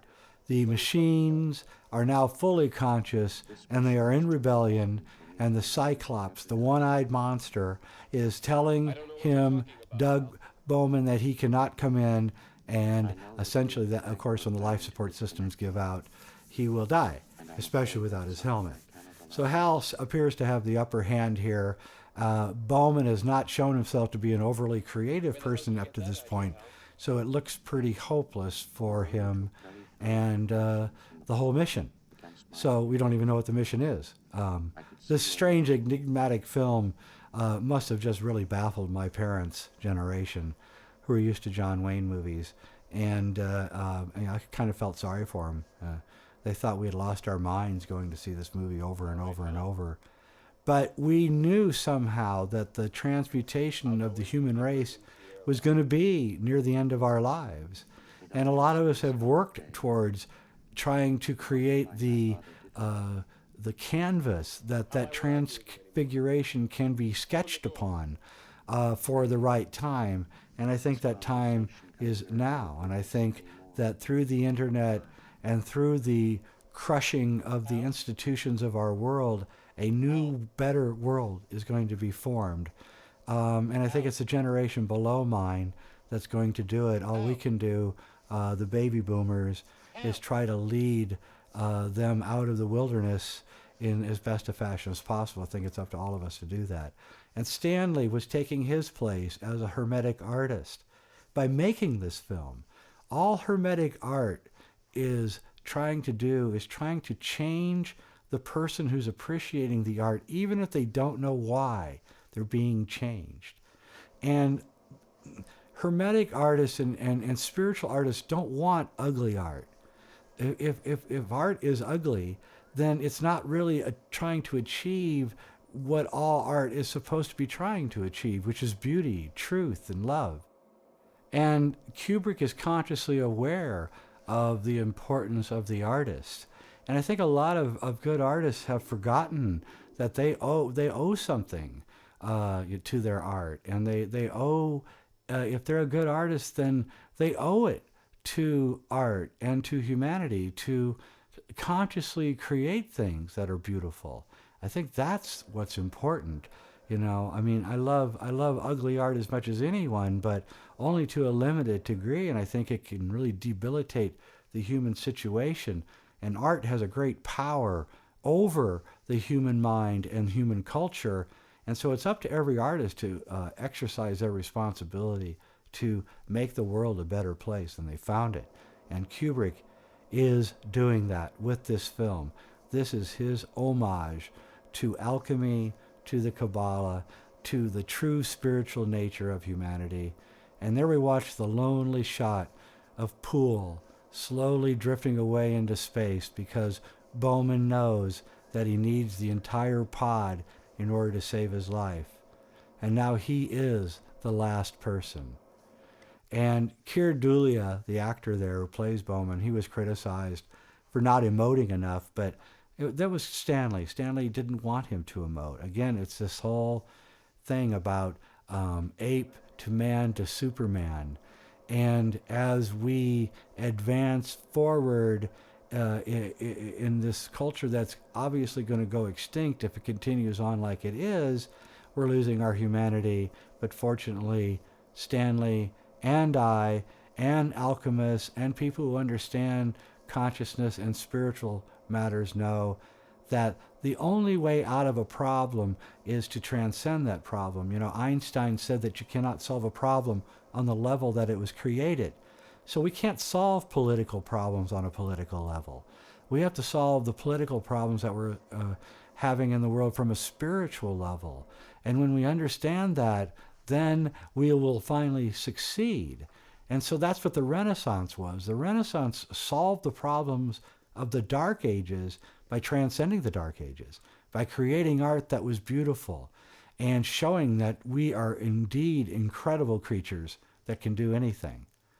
So now Bowman has come up to the escape hatch door and he's taking the door off manually with the pod. And we're seeing here Bowman's first act of any kind of ingenuity and courage.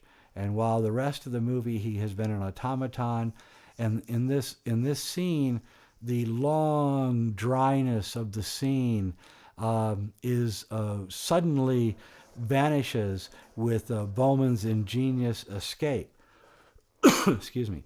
And but the scene plays on so slow that it's almost like Kubrick doesn't care to make a movie that appeals to anyone. And maybe because it was being financed by secretive sources, he didn't have to. It is strange that the head of the studio, Robert O'Brien, didn't even care to even see the movie. It took 5 years to make. He never went to see rushes of it. It went $4.5 million over budget. He never cared.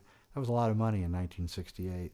So just more evidence to me that Kubrick, had outside funding. Here we go. This is a great scene. The entire scene has just been quiet, slow, and methodical. Yet, 4 astronauts have been killed. HAL has taken over the ship. Bowman is outside the ship without a helmet, so he cannot get into the ship any way possible. And Kubrick begins to break up the tedium in a rather exciting way, and you really don't know what's going on until it actually happens. So it was nice to have a small moment of excitement in the middle of the evocation of his paean to technology and the future and the dead-end world of man at that point in time.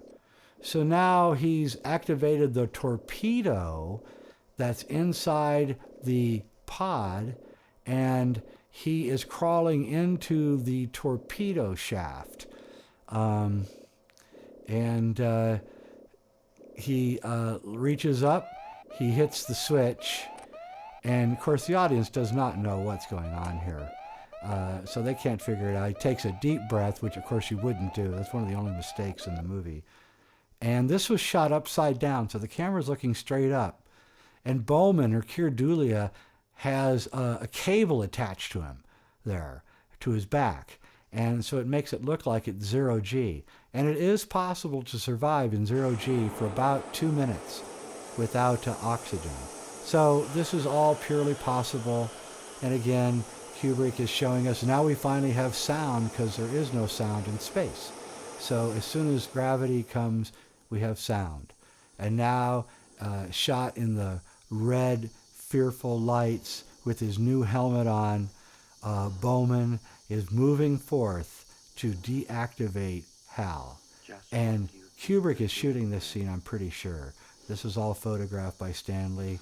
He used a little handheld Panasonic camera that could shoot about 1 minute of film, and then it had to be reloaded. So I believe this is Stanley. It's his classic handheld work.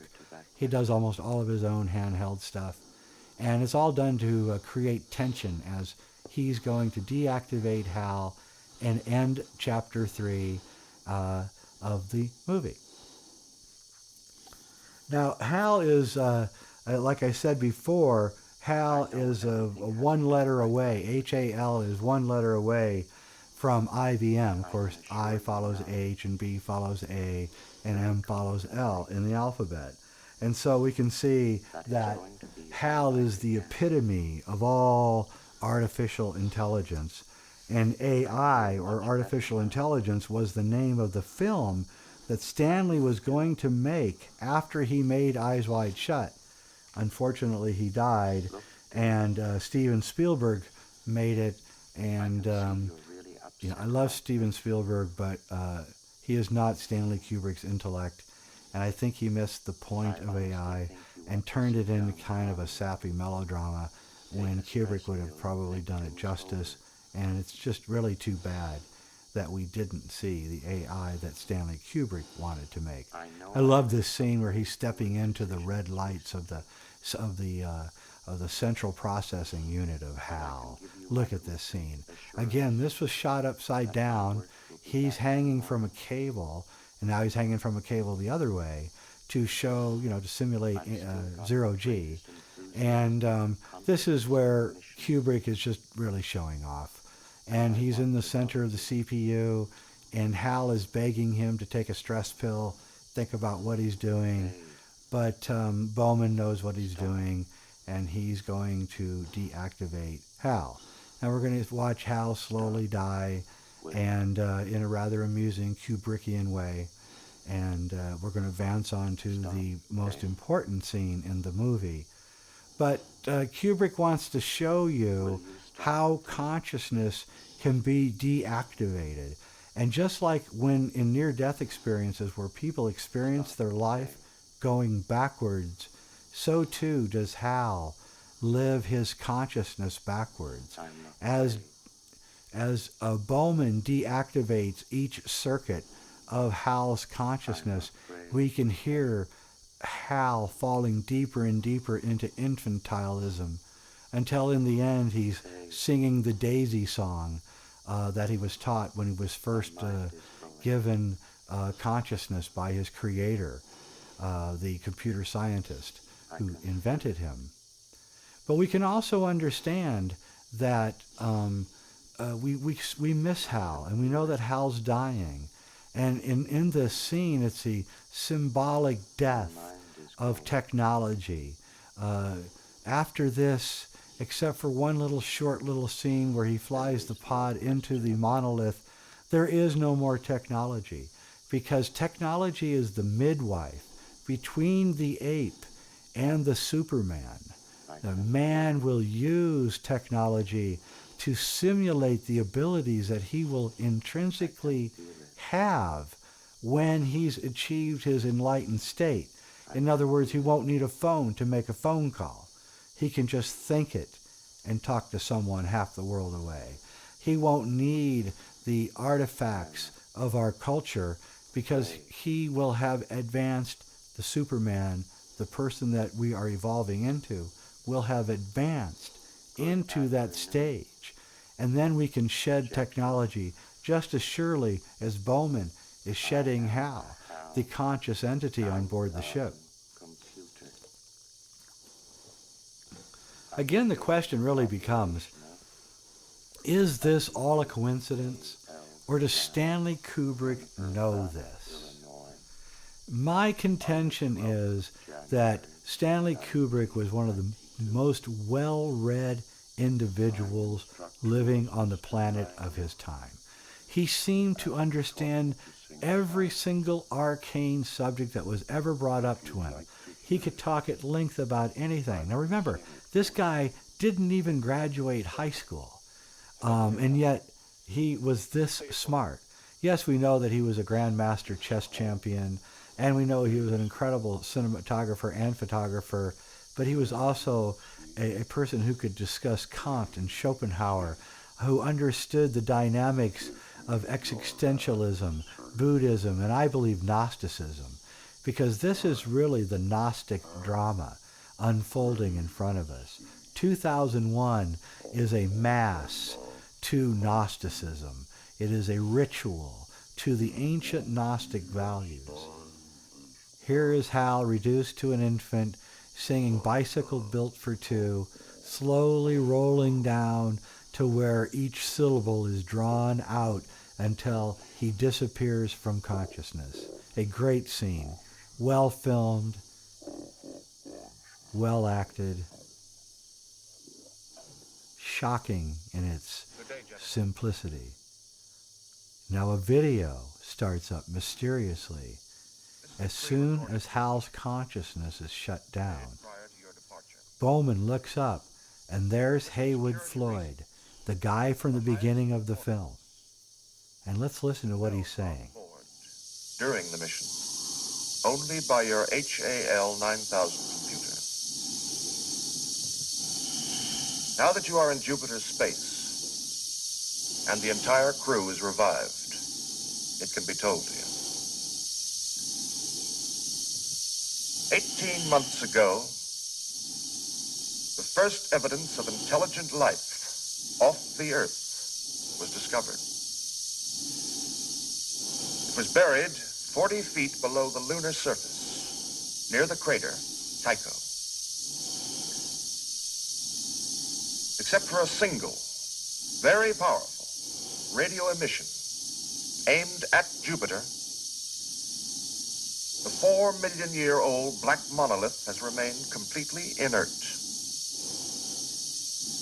Its origin and purpose, still a total mystery. Now, Chapter 3 is ended, and the most numinous cinematic experience in the history of movies is about to begin. If you ever want to do something interesting, get Pink Floyd's album Meddle, that's Meddle, and Start the song Metal right at the beginning of where you just saw Jupiter and Beyond the Infinite, and you will see that Roger Waters has written a counter soundtrack to this 18-minute scene. Okay, so now we're at Jupiter, and lo and behold, we're seeing the black monolith floating around Jupiter. Also, we're seeing that there's all sorts of eclipses happening everywhere with Jupiter and its many moons. Here comes the Discovery, looking very small inside the Jupiter system. It's really important to understand that the book 2001, which was written by Clark and Kubrick, there's the monolith, looking very numinous and mysterious. The planet that they went to was Saturn, not Jupiter. But Kubrick couldn't make the rings of Saturn look believable enough, so he had to switch it in the filming to Jupiter. This is really important because we are now at the third level of the Kabbalah. We're at Tiphareth, and Tiphareth is the sun in the Kabbalah, but it can also be switched with Saturn. So if this had kept true to the book, we would be at Saturn right now. And in fact, the monolith is not floating around the planet Saturn in the book. It's actually on the moon of Saturn called Iapetus. And if you really want to see something incredible, go to Richard Hoagland's site and type in Iapetus, Iapetus, and look at the photographs that the Cassini craft took of Iapetus, and you will see that it almost appears to be an artificial world. It's incredible. So the Cassini craft is up at Saturn right now doing a photographic survey of all the moons. So now here we are. The monolith is floating mysteriously around Jupiter, and there's the little Discovery that was so big before, now looking like a little sperm cell caught in the darkness. We can see the monolith slowly twisting as it revolves around Jupiter, and we can see the strange lights and shadows and the incredible alignments and the beautiful filming. Jeffrey Unsworth was a cinematographer, and John Alcott. They did incredible work. This was so realistic in 1968 that it blew our minds out of our seats and into the back of the theater. And once again, we have Ligeti's Atmospheres playing on the soundtrack every time we see the black monolith, the sacred stone, the alchemical stone, the Kaaba. We hear Ligeti's music. Now the Discovery's pod bay doors are opening, and another pod is coming out. Bowman has been instructed, I guess, to go look at what this black monolith is doing, floating around Jupiter. What does all of this mean? What can it mean? Bowman, played by Keir Dullea, is the farthest person ever from Earth. There is a magical alignment of all the moons and Jupiter below. Incredible shot. And now the pod moving towards the monolith. All done very slowly, auspiciously. Kubrick is not going to hurry anything up. He has plenty of money and he has plenty of time. Now, the monolith moves up the central channel of planets and crosses at a right angle exactly like a Christian crucifix, and that is 90 degrees. What I mean is that dimensions interact at 90 degrees. That's where the maximum impact. So when the monolith is at 90 degrees to the sacred alignment, just like the sacred alignments before in the film, it becomes activated.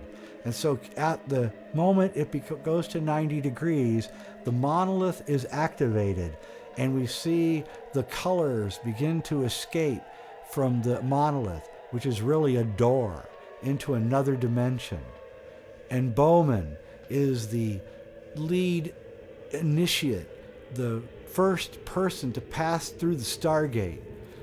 created by some off-planet intelligence. He's being initiated into a new way of thinking, into a new way of being. And just like the initiation of the first murder, this is a painful initiation. This is not fun. This is a grueling, horrible experience. And so the download continues. But also, he's moving from Tipperith across the abyss of the Kabbalah, across Dot, heading towards the top of the Tree of Life, towards enlightenment. And you can see it looks like an abyss, like he's falling into an abyss. One of the things that we've lost in this world is our ability to initiate our males. What we have on loose on the planet right now, and I'm sure Kubrick saw this, is uninitiated male energy. And what I mean by that, especially with males, is what they used to do when a male would reach puberty, the elder males would take him out and initiate him. And what this really meant was they would take him out and possibly give him psychedelic substances or do something that would scare the hell out of the young male. And by doing that, they made that male, they forced an early confrontation with death. And the reason that you want to do that is because if you do not force an early confrontation with death on every male, they will spend the rest of their lives trying to confront death. That's why males play football and go to Iraq and shoot people and snowboard down 14,000-foot mountains and jump out of airplanes and drink until they drop and take drugs and do terrible things, because they're confronting death. It's uninitiated energy. Here we have a spectacular shot, the exploding galaxy. And this is very important because in 2012, the Earth lines up with the center of the Milky Way galaxy. And Kubrick is showing that as he crosses the abyss, he's crossing into the center of the galaxy. He's being enlightened. And this is what we're going through as we approach 2012. The great grand alignment of the center of the galaxy, which is what I think we're seeing right here, and the sun and the earth on December 21st, 2012, is the moment when we become enlightened. Now we've passed through the center of the galaxy, and we're passing into past the great abyss, and we're going into organic forms of light. And we can see that these forms seem alive, and they're pulsating with color, and they have a kind of electrical conductivity to them. And so Bowman is passing in to realms of light. Honestly, these are just chemical reactions on a space about the size of a pack of cigarettes between two pieces of glass. There's like a human fetus being formed out of light. It's also important to understand that Bowman, the name Bowman, is also the name of the zodiacal sign Sagittarius, which is a man with a bow. And Sagittarius is shooting his arrow into the center of the galaxy, literally in the night sky, if you know your astronomy. And so Bowman this is like a fetus forming after conception. So Bowman is like Sagittarius, and he's piercing through the center of the galaxy. And as he pierces through the center of the galaxy, he's given innate knowledge that we could not get before. See, that's very close to what a fetus looks like at about 3 weeks. The hands are not formed, the head has not formed, the eyes have not formed, but you can see the beginnings of it. Now we're floating through the ethereal space, heading towards something, but what is it? Here it is. It's a sperm cell floating through space, creating like a cosmic sex act, a cosmic conception of the center of the galaxy, and Bowman, like the arrow piercing, like the sperm cell piercing the ovum. And we're entering into a new realm where a new form of life created by earthly DNA is formed. and that we're moving towards the climax of history, to the now 7 octahedrons float across a vast plane of light and shadow. The octahedron is, of course, the top half of an octahedron is, of course, the Great Pyramid. And this scene is just a mind blower.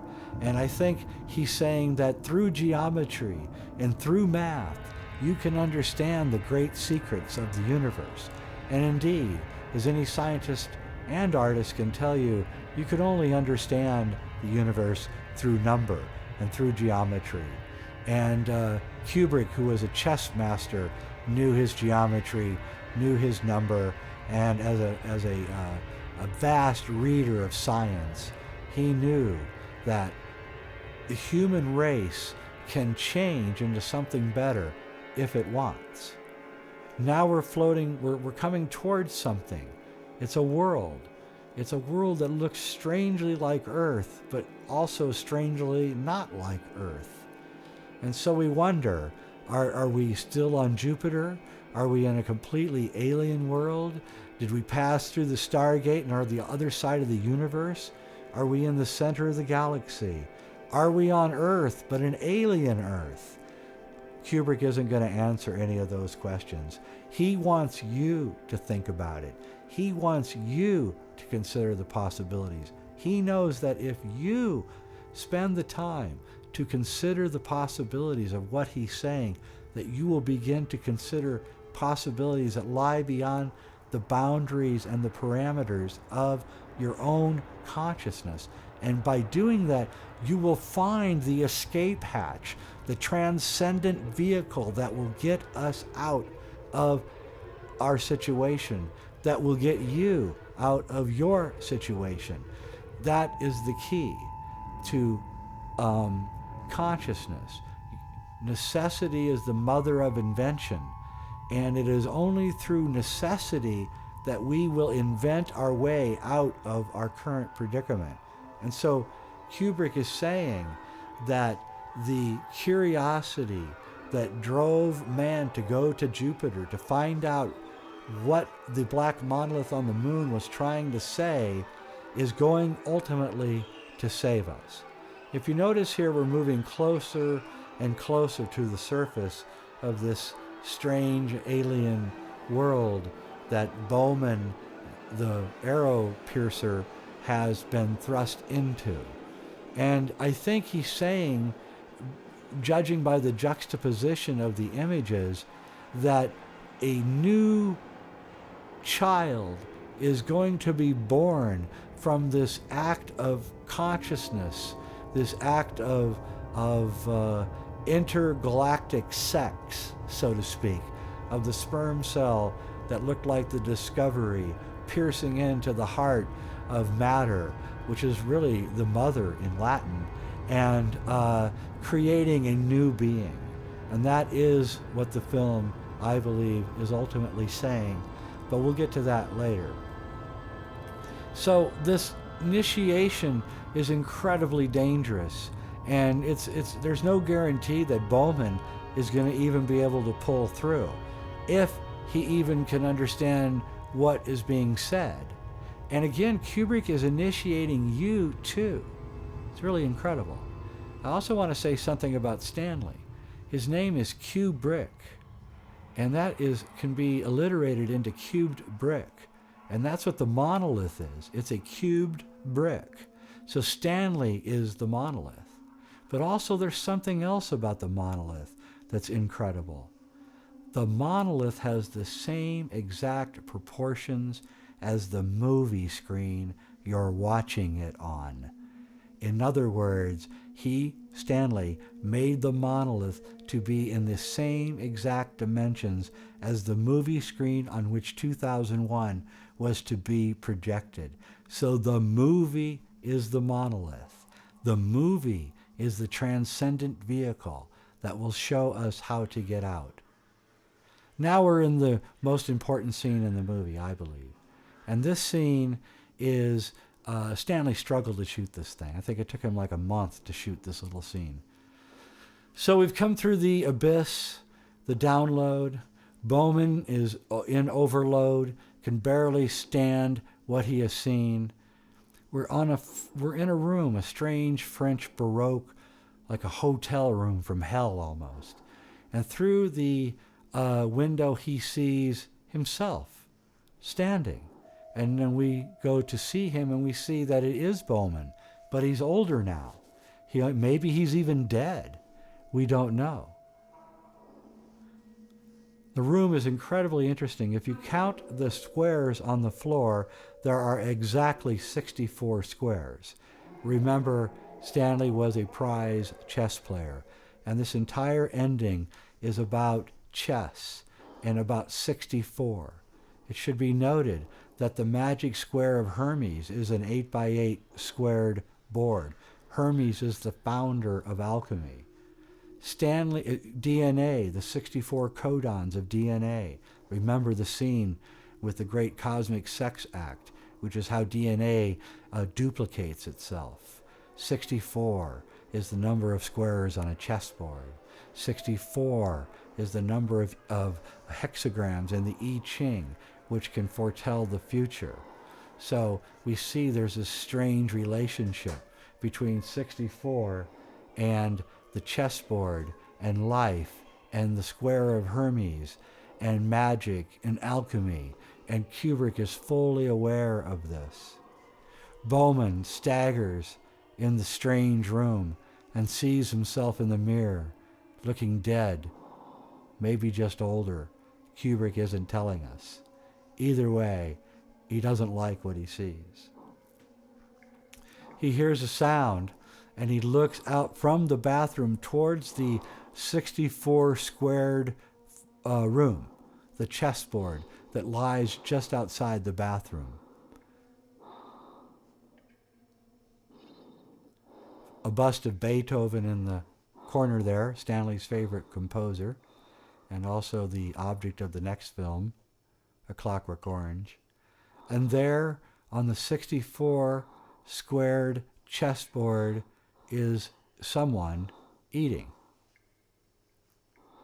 Again, notice that we're eating, always eating throughout the whole film.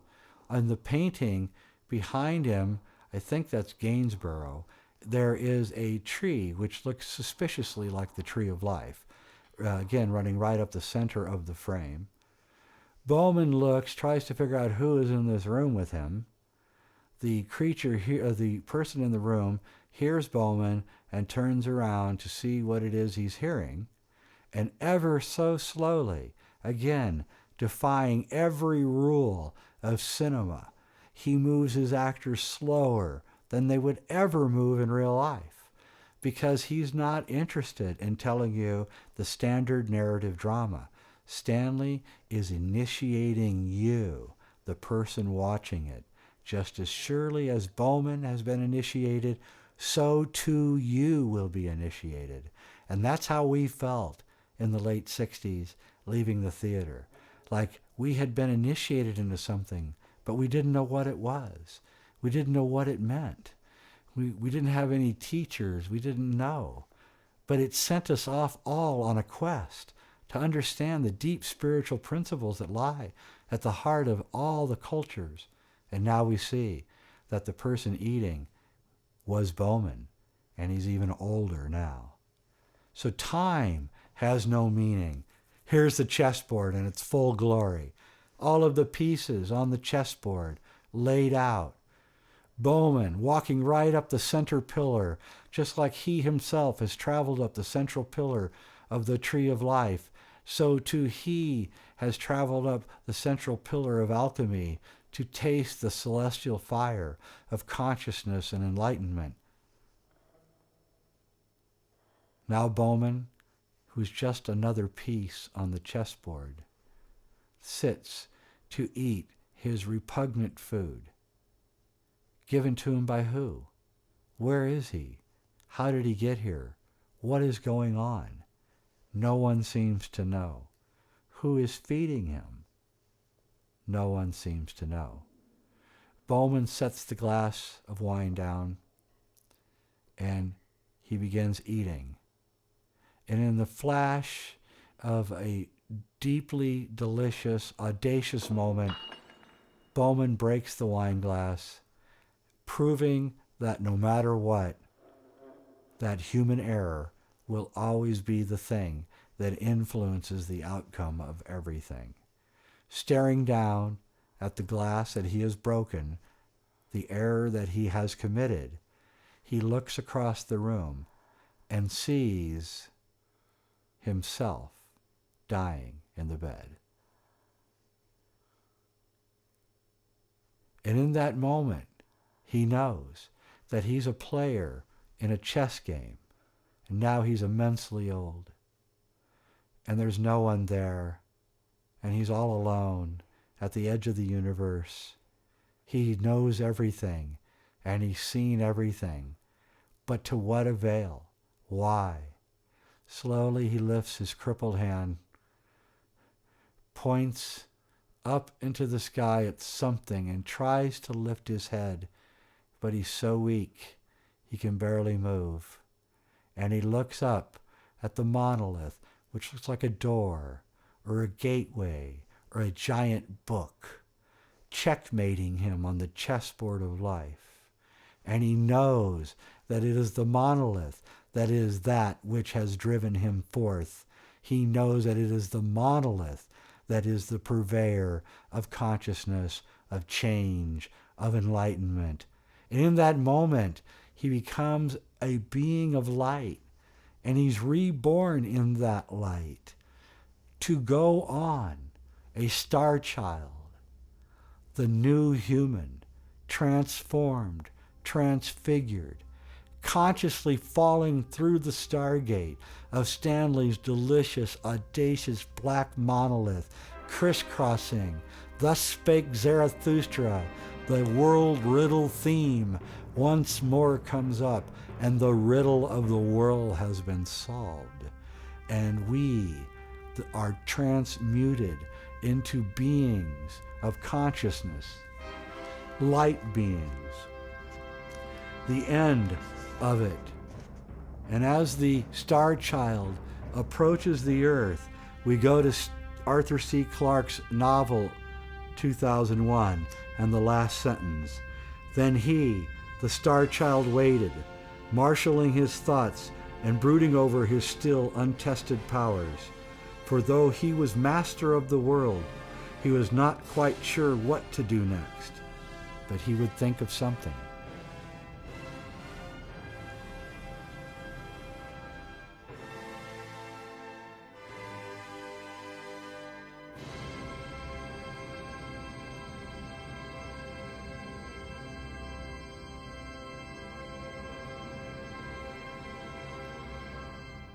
And so that ends the movie, and we have our credits rolling by. Of course, Stanley finally gets his just credit as the creator of the cubed brick. I want to say one last thing. These are not the credits that were shown in the original film when it was released. And I have the credits here in front of me that are been taken out of the film as it is being shown now. And in the credits of the original film, Kubrick thanks Boeing, IBM, the military, Chrysler, NASA, Carl Sagan, Fred Ordway, General Dynamics, Langley Research Center, which is the CIA, Minnesota Mining and Manufacturing, which was a CIA outfit, all through. You can read all this in a very rare book called The Making of Kubrick's 2001 by Jerome Agel. He actually lists the credits that were not shown or are not being shown right now. So we can see that through the credits of the original film that the military-industrial complex was deeply involved in the making of 2001. I don't believe that they knew anything about what Stanley was doing. I don't believe anyone but Stanley knew what he was really doing, which was making a transfigurated, transmutative film about alchemy, about the Kabbalah, about the Tree of Life, about the promises of the Philosopher's Stone, i.e. total enlightenment, conscious enlightenment, and the ability to transmute beyond time and death, which is what he does. Stanley Kubrick was an atheist, yet here he makes a film about reincarnation, about beings turning into light, super beings coming back to Earth after being initiated and changing the planet, changing the DNA of the planet, and taken that it's the most incredible story ever possibly conceived, mixed in with the most incredible technological advancements in cinema history at its time. I can say, I think without equivocation, that this is the greatest film ever made. It's better than Citizen Kane. It is a true, incredible, amazing work of art, and I think Stanley Kubrick stands with Leonardo da Vinci, William Shakespeare, Michelangelo, Percy Shelley, John Keats, all the great artists of the last 500 years, and he proves that he is an intellectual giant, that he knows his history, that he knows his science, and he knows his esotericism.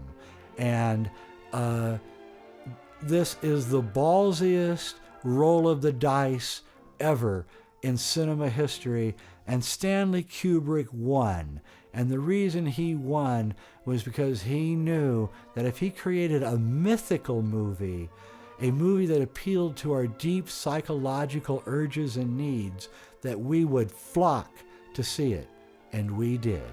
And the movie made hundreds of millions of dollars, secured Stanley as the greatest living director, and changed an entire generation, I believe, for the better. And that's all I have to say about this great movie. I'm sure there's a lot of people who disagree with me. There's a lot of people who think it's a terrible movie, and all I have to tell you is I don't really care what you think.